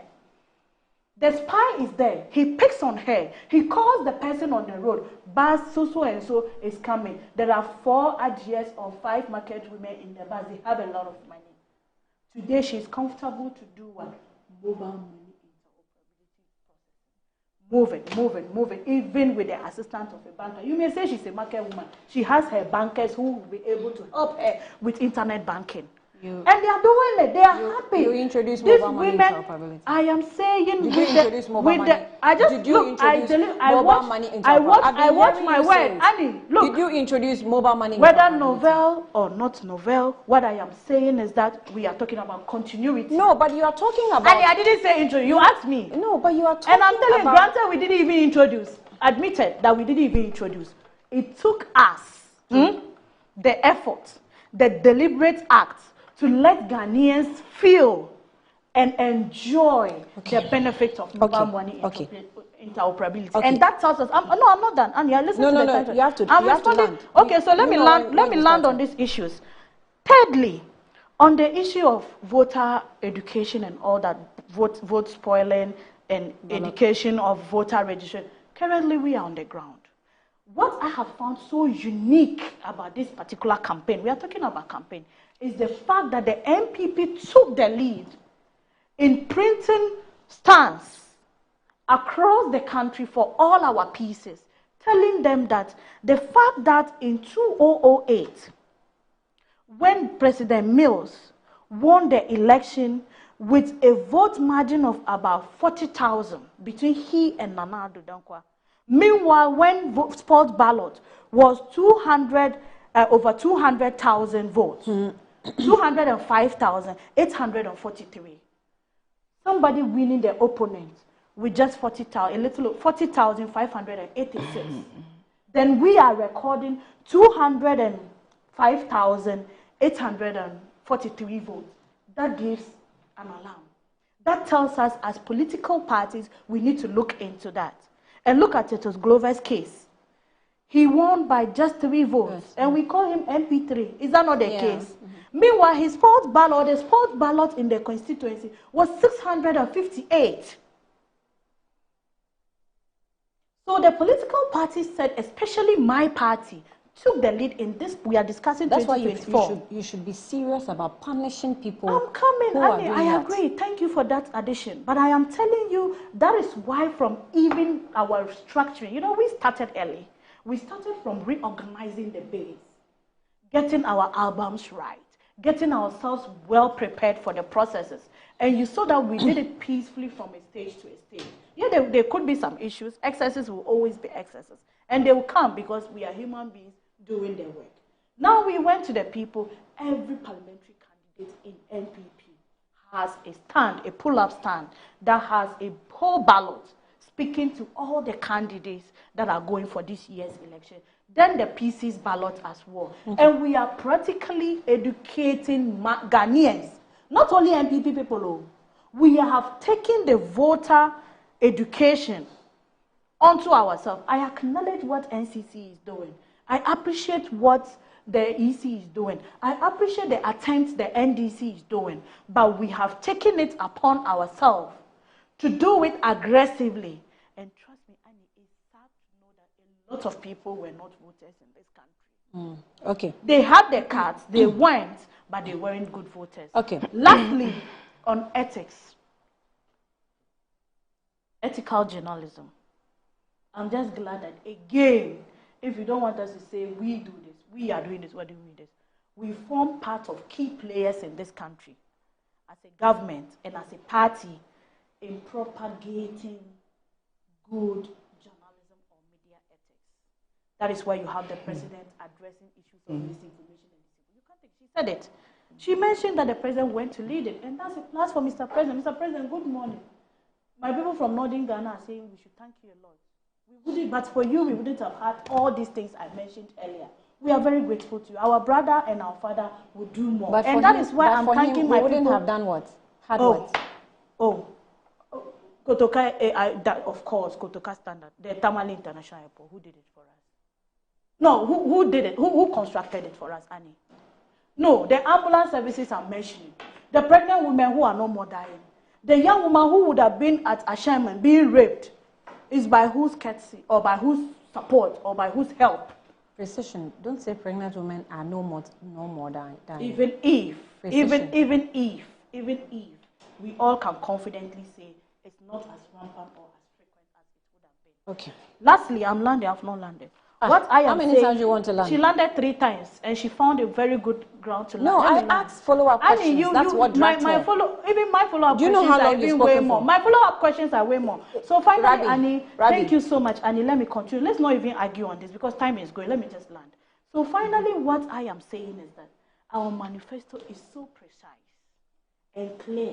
That's how you want to land. And clear. Is this all you wanted to say? On all the things, it's really useful. Let me land, even if it is small. Let me land. On all the expectations our people had. I admit this morning that Mabe, Tabanang Payim Borsham, Bamukai in the cookie so Mukaiba, Ama Walai in the Mukakai Kuna, Tuntum Tizello Shelma, Liamna Yidea, Bumbatan Banwa Rally. Ende Masunka Karbemu, and you can't the Nakida young good duka, Puntua Yedia Bagana no. And no ye per se Dr. Mahmoud Baumia, yen to abanumano, no one cassa ye say in advance, Yabamuho, Mwagie, more country, and you are telling us you agree that the alternative is carried. There be a more country say ampa, and Mamma di kakra.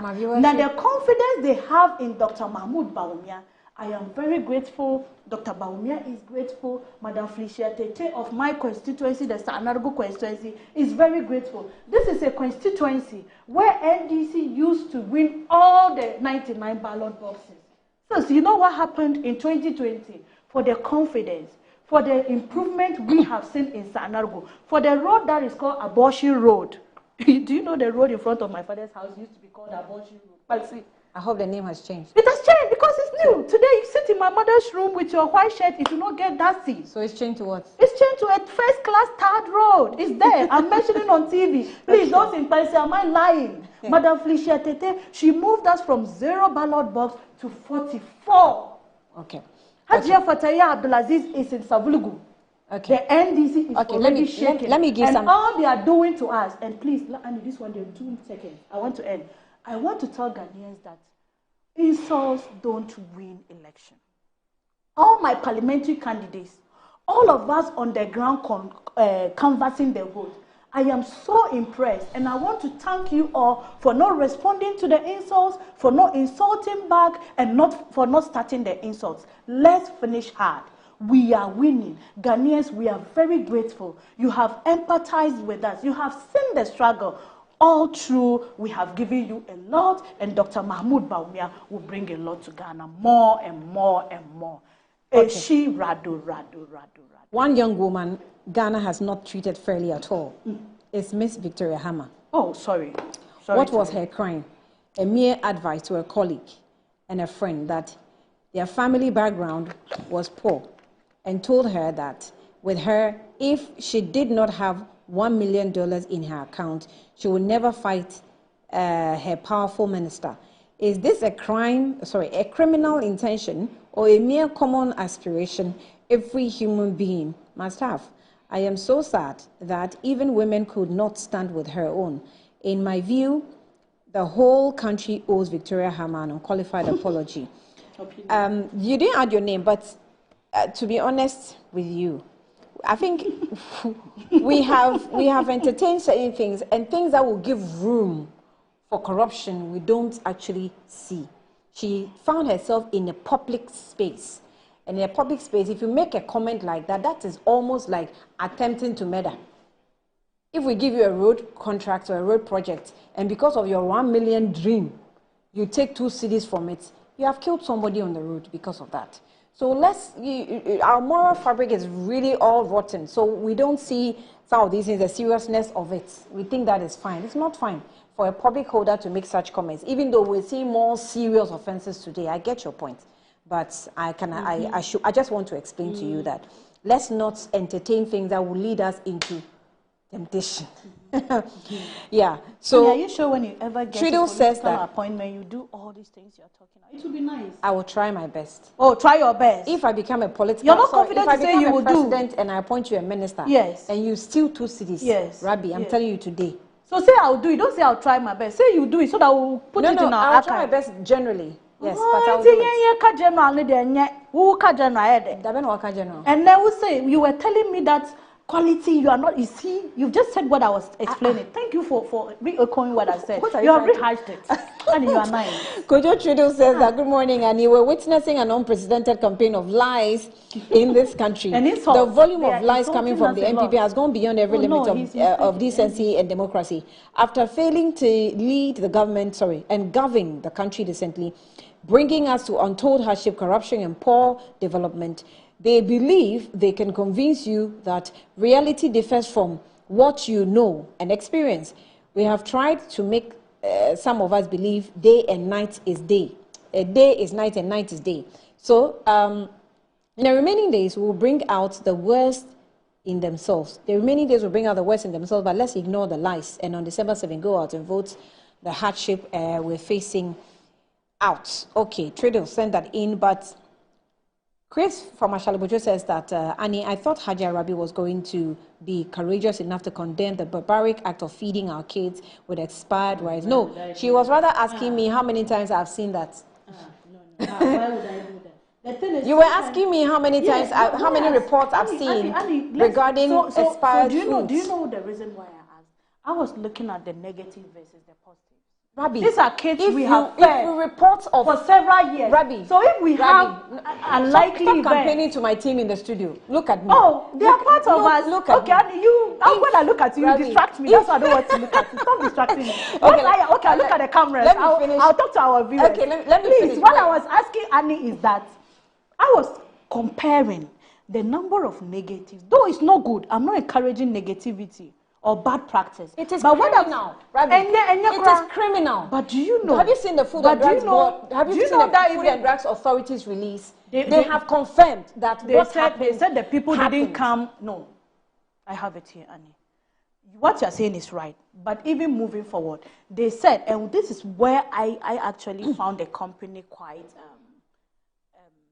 not right. Let me put it that way.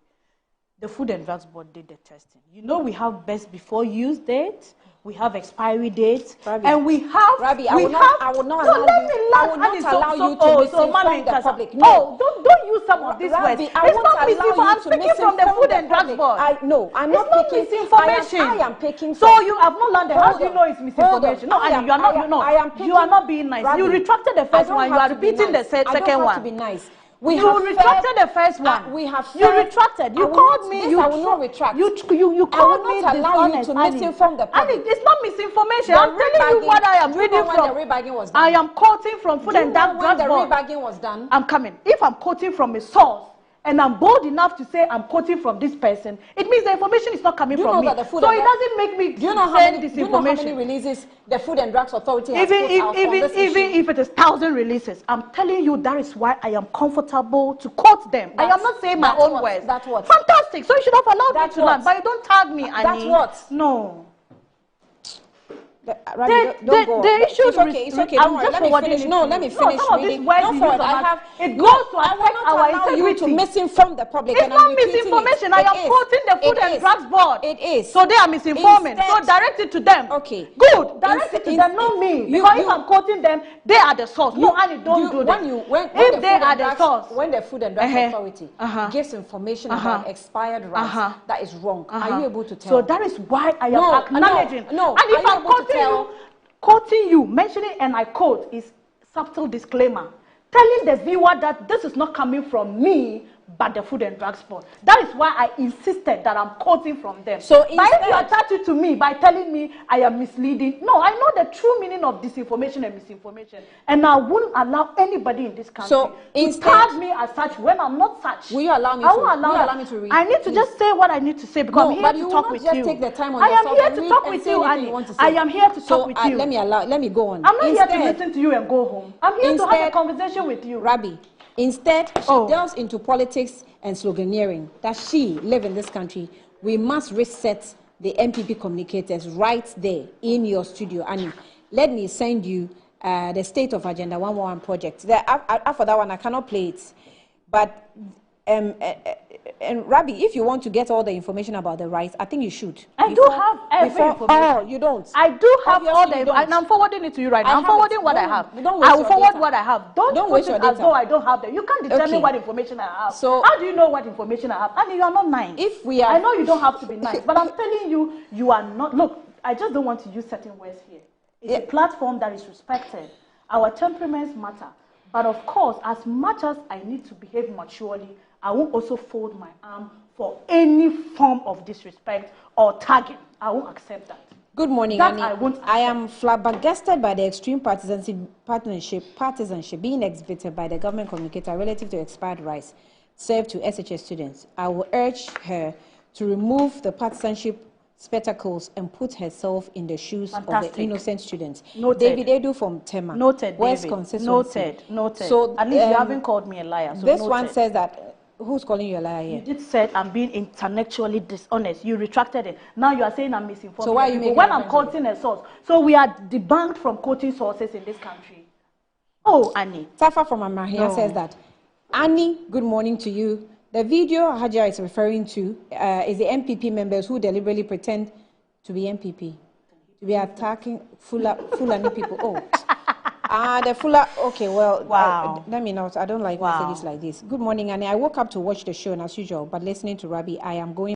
Fine, Rabbi, good night. Your ideas for voter education includes your propagandists on One to Me Radio telling Baumia's voters to vote on December 7 and NDC voters to vote on December 9. You can speak. Okay, you can speak 100 dialects and add Latin if you like. You will still lose, you say. Okay, so agronic form. See you in 11 days. Nothing more to say. Good morning, Annie. Please ask Rabbi whether her government stopped the implementation of e-levy and other obnoxious taxes when the NDC was against them. So do they know that they are those in government at all? Yes, please, they do.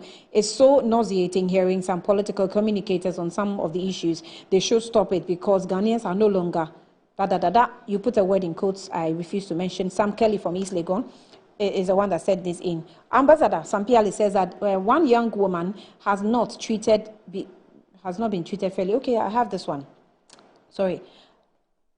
I have this. I've read that already.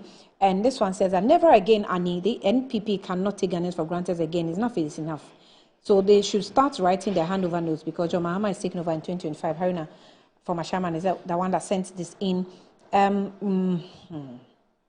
uncle says that I'm wearing yellow, means that I'm for butterfly. Good morning, Annie. I am Eben. Well spoken by Louisa Kwachi this morning. Kudos to her. Tell her that when I'm discussing, okay. So with this Ohineba, with the Ohineba, the misinformation presenter, the least said about him, the better. No wonder he works. Don't use my platform to run down somebody's platform. I beg you. Okay, I have more, but let me read. Henry from Koforidua says that the fact that the NPP government led by Nana Bawumia has checked out. And come December 7, Ghanaians will make it. It's good enough for me. Good morning, Annie. Good morning to you. Annie, the issue of... Okay, so I have personally received messages from parents. Some of them have spoken with them on phone. Some have their children having special conditions, skin conditions. I think you were here when I was speaking with someone, one parent, whose child has passed. He could not even relate whether or not it's from the food or whatever. He said he started giving some symptoms, and then eventually the child has passed. They don't know. From the time that, what we have to do as a people is that from the time that the food was fed to the students, that was like April, no? No, it wasn't April. The FDA said that they gave the approval up to April. So we need to check from that whole time that the food was distributed, in December 2023, we confirmed that the food had expired. The Moshosho company, what do you call them, Laments, had written that, let's give us some expiry extension. But you do not give expiry extension after expiry date. That is never done. And we're talking about this, which is what you don't get, is that you never extend expiry date after expiry. Best whatever data you are trying to call is what you consider. And why have we given a company a contract to supply us food? And we are now giving them room to operate that, okay, let's extend it for you, let's do this for, how did we even get there? That give me rice. That's why when you were talking about the rice production, I wanted to find out if we are producing it in larger quantities and we couldn't provide our children with the rice that we are farming now or we are producing now in Ghana, we have to export this. Look at it. It is, whether it was once, twice, the danger is that you could develop a lot of problems just by allowing the students to eat. I mean, that one is frustrating. I don't expect anybody to make political whatever from. So here at Metro TV, all our interviews, we've never included NDC. We don't want any come and talk to me about, oh, that's why we say this government is not good. No, we don't want that. We have never spoken to NDC. All we speak to are the people who are supposed to be in the offices in charge of this. Louisa, you wanted to make some points. We have a few minutes to go. Yeah, so on the Moshosho rice issue, Annie, I've seen a lot of commentary being run around, and then we are failing to get a certain aspect of the whole show. That aspect is the repackaging of the rice and the country of origin that was on the new packaging. The country of origin was Ghana? Yes. On the new packaging? On the new packaging is Ghana.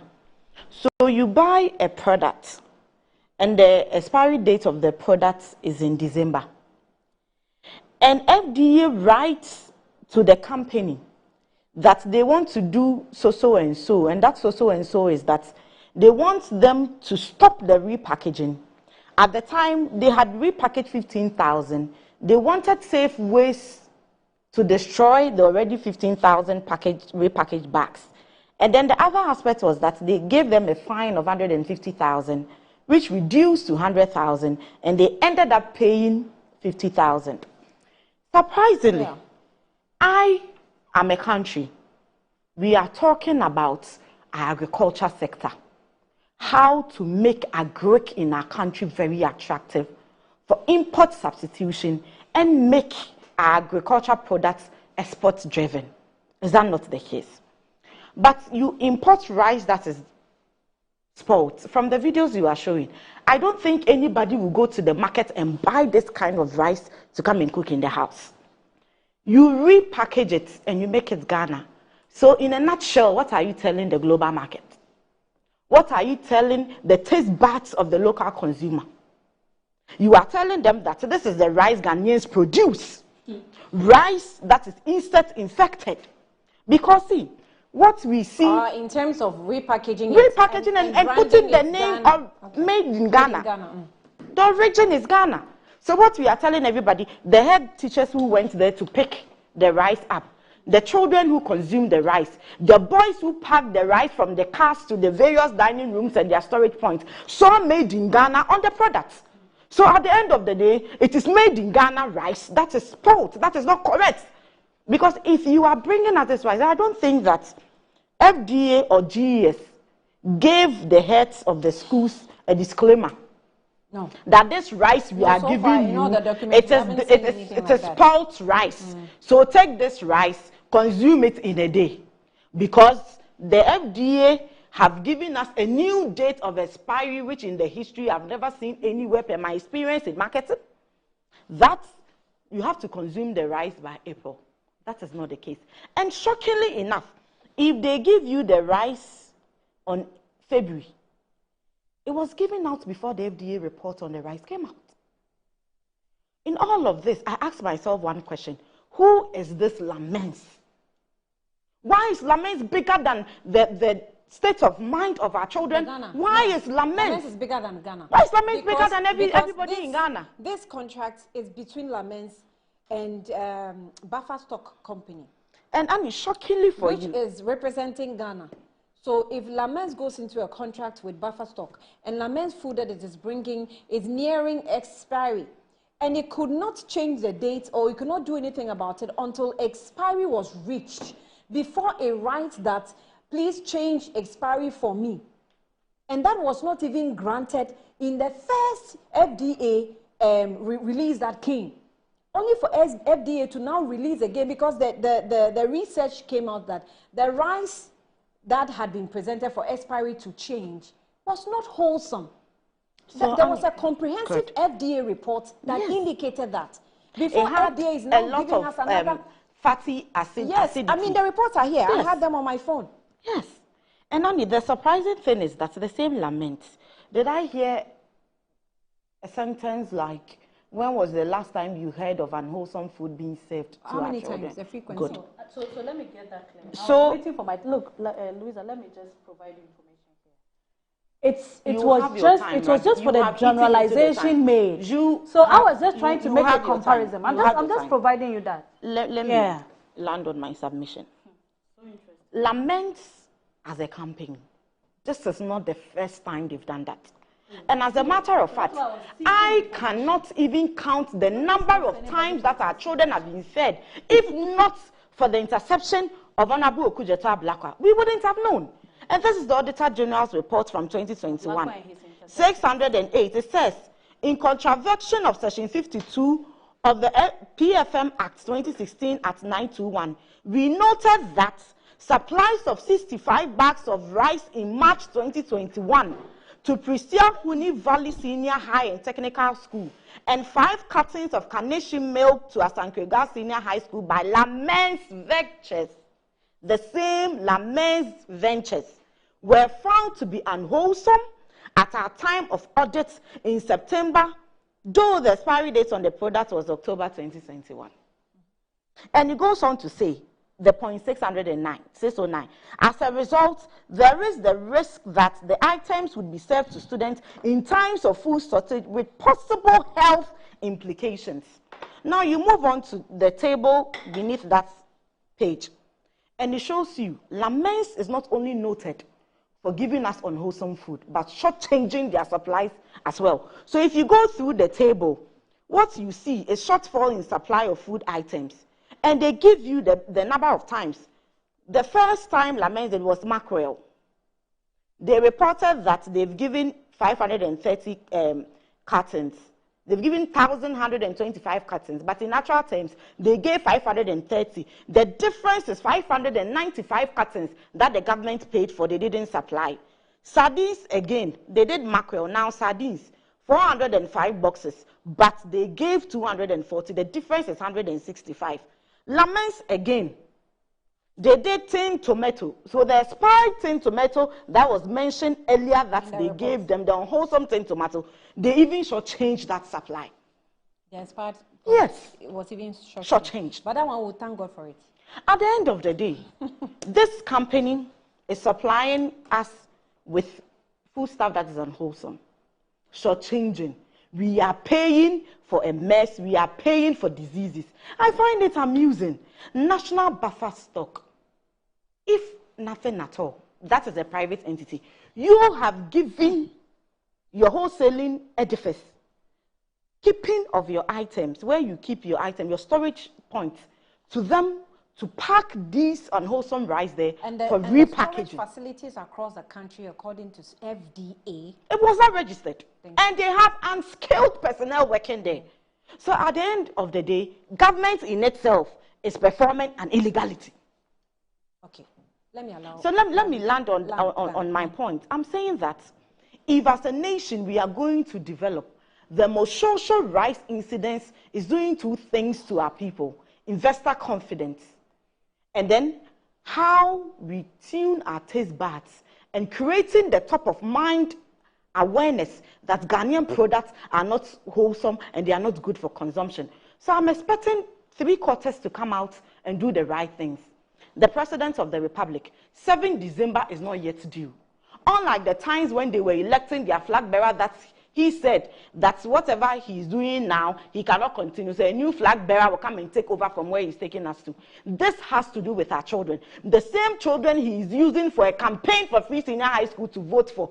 These are the same children that we are causing harm to their health. So come out, the FDA CEO is by political appointment. How can you say this thing today, change whatever there is tomorrow? National buffer stock, the appointments are political. In fact, their board chair is the national organizer of the NPP. He should do the needful. And at the end of the day, whatever punishment that is deserving of laments, the idea and the notion I get is that the laments, if I have to speak according to facts, is owned by an NPP apparatchik. I say this boldly and emphatically without any remorse. No, I'm saying that if I am to speak with the evidence that I have, no, and you see, when we had only mention if you mention it, we're able to verify. Good. I'm saying that laments as because a campaign. As much as and hold on, I'm giving you the link that is making me think critically. Political good. I'm saying that is making me think critically in that tangent based on these reasons. Okay. One, an individual is not bigger than government.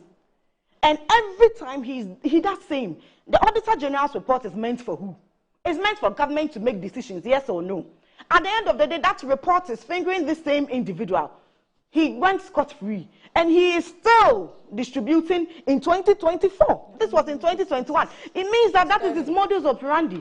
And as evidence of the NPP government, whenever they want to do anything evil, they hide behind a certain incorporation and they do it. PDS scandal is one of that.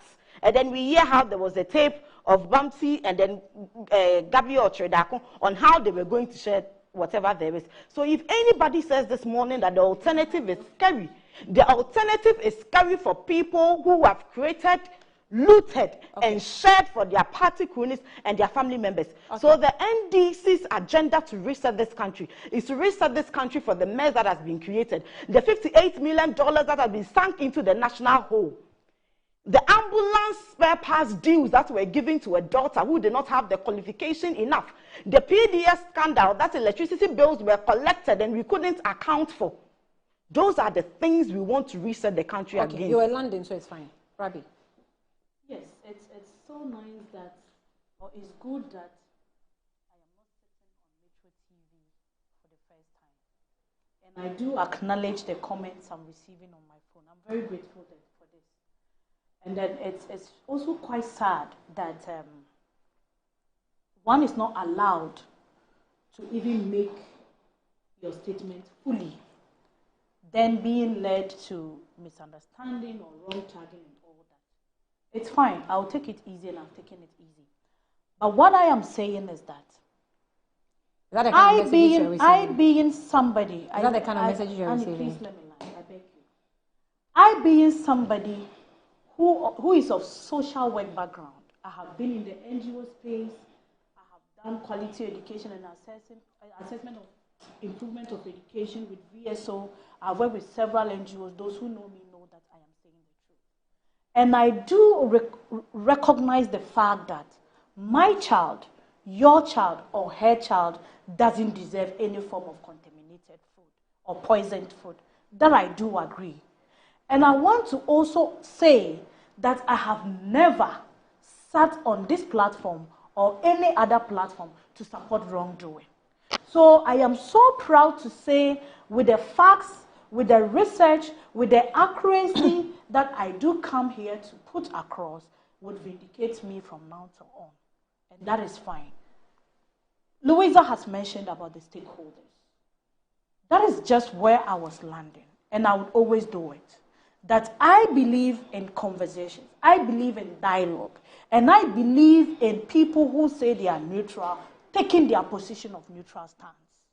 If you were a key player, by all means, a stakeholder like a parent, a stakeholder like the Food and Drugs Board, a stakeholder like the school management, all of us are concerned, but it all zeroes down to doing the right thing. Mushosho issue or whoever would have been supplying bad food or any company, individual, today look at what is happening. Even if you cough on an issue, people are so quick to tag you because you are wearing red, blue, white. But the reality is, if you go by discipline, if you go by doing the right thing, if you go by not deceiving the entirety of Ghanaians, let's look at this whole thing. Food and Drugs Board might have their issues. They have their mistakes in this whole conversation. The company has its own share. Government probably has its own share. Buffer stock and buffer stock is certainly representing government. What I am saying is there is no harm in doing the right thing. If you do the right thing, you won't expose innocent, competent, trying and forceful communicators who sit on set to talk or comment on issues or your practices, because you expose us to danger. And the danger you expose us to includes being tagged as what we are.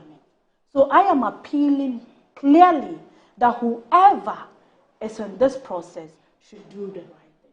If indeed, because yes, if I have a document I am reading, like I was challenged here, I could be quoting somebody who is also saying the wrong thing. Where I will go wrong is saying I am saying it by myself as a fact when it's not a fact. But if it is the fact that you are putting it out and it's untrue, it's good you do the nation a service. Finishing on that, Dr. Mahmoud Bawumia is a candidate that Ghanaians have actually demonstrated that they love.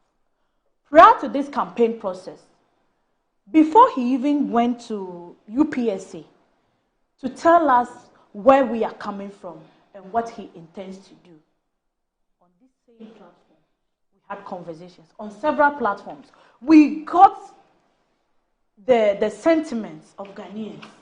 Dr. Mahmoud Bawumia went back on a drawing board to acknowledge all the concerns, to acknowledge all the constructive critics that came, to accept where he needed to sit up and to come out with his bold solutions.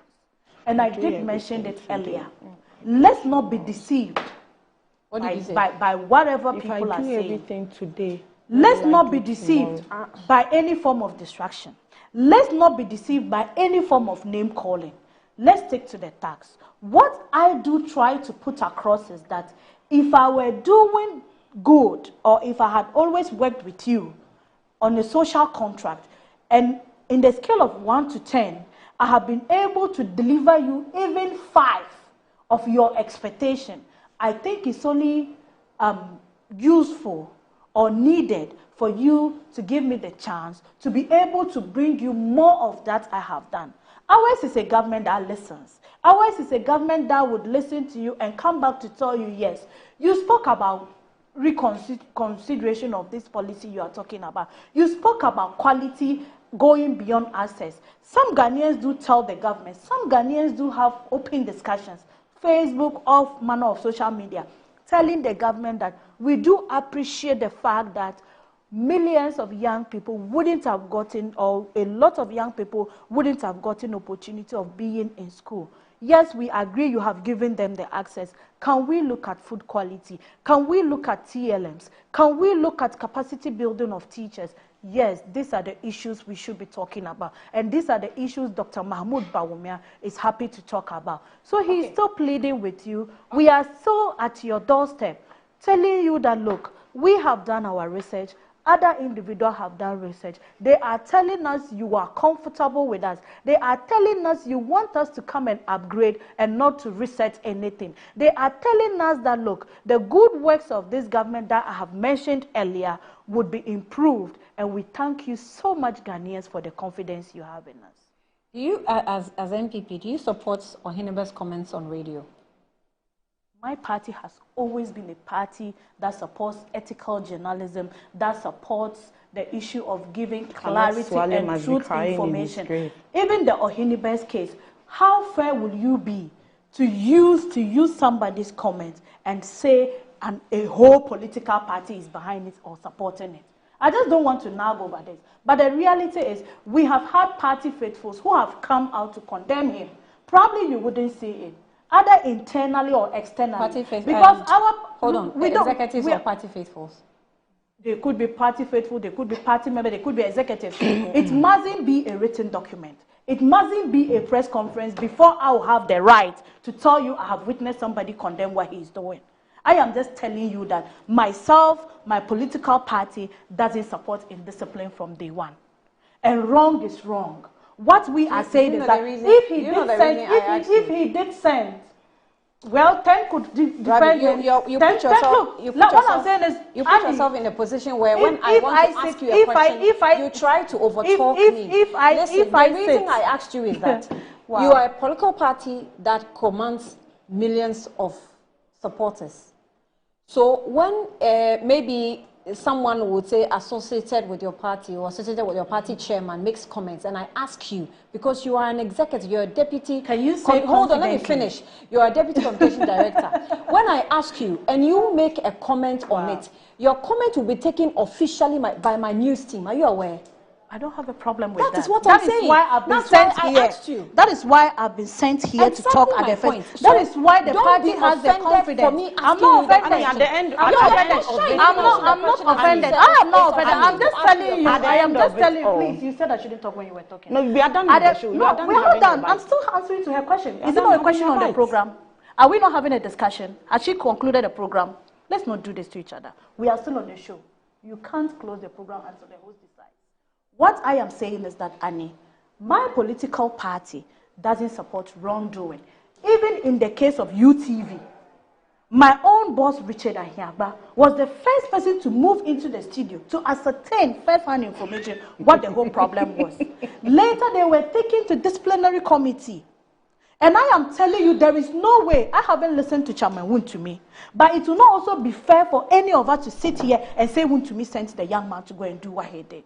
That is why when you are putting across or when you are putting out information, what we say, most of you put disclaimer that whatever we are saying here is us and not you. So what I am saying conclusively on this matter is that let's not rope leadership into what individuals do in the party. There could be a reflection, but you might be wrong when you think it's the political party that sends the individual to do. What happens to excitement? What happens to people's sentiments? If he's wrong, he's wrong. If he's been called by the police, let's leave them to handle him. That is why he's a citizen that can be invited and not be judgmental about some of these things. Thank you so much. So, Annie, a simple question, whether yes or no, 30 seconds. Gave us a whole paragraph. But what I would want to tell Ghanaians this morning, that if indeed you have performed, the grounds will do that. And you don't need 10 paragraphs to say that. So the experience of His Excellency John Dramani Mahama stands out in all of this. Unemployment rate of 8%. An unemployment rate of 14.7% can never be the same. Obviously, the NDC is a better alternative than the NPP. So please, if you go to the polls on 7 December, just look for the umbrella and vote for the umbrella. Choose the umbrella to reset Ghana, to make Ghana a better place. The Ghana we all want together, your vote will make us. It's deliberate. It's very deliberate. And I'll say, let's cook some of the rice for Dr. Bamia and all the communicators to eat for lunch. That's what the antics are everywhere, including Okay, there's a difference between sport ballots. Okay, there's a difference between sport ballots and rejected ballots. Misinformation galore. Dishonesty and lawlessness. This one says, good morning, Annie. Please ask the defender of the bad stuff. Please, nobody is defending anybody. But when was the last time? When was the last time he used the tap and run system? Mine hasn't run for a few weeks now. You say you didn't ask your name, but let me just wrap up here. I don't have a lot of time. Most of you are sending. There's a foreign one. Let me just pick that one before I close. So the FDA report on social rights in Ghana reveals that the authority approved a certified and repackaged rice, contrary to claims that it was expired. The FDA extended the best before date for the rice from December 2023 to April 2024 after conducting a thorough quality assessment. The authority's Director of Legal and Corporate Affairs, Joseph Yaobeni, clarified that the decision was based on the evaluation of the rice quality. So what I want to say is that the same FDA had given an earlier report, which indicated that the rice was expired and unwholesome. We have been actually showing the reports on the screen. So what is the FDA saying now? Was the rice expired or not? And from the pictures, the rice was expired. From the interview that you actually watched that you're telling us about, these food researchers had also indicated that if rice has developed weevils and all those moss, as we see in the rice, it is not wholesome for consumption. So maybe we want to, I don't know if we have more of those rice to test, but that's where we are. Anyway, Mark Kojobo from USA, thank you for the message. We'll wrap up here. Thank you, ladies. We'll be back tomorrow with Good Morning Ghana. Thanks for watching.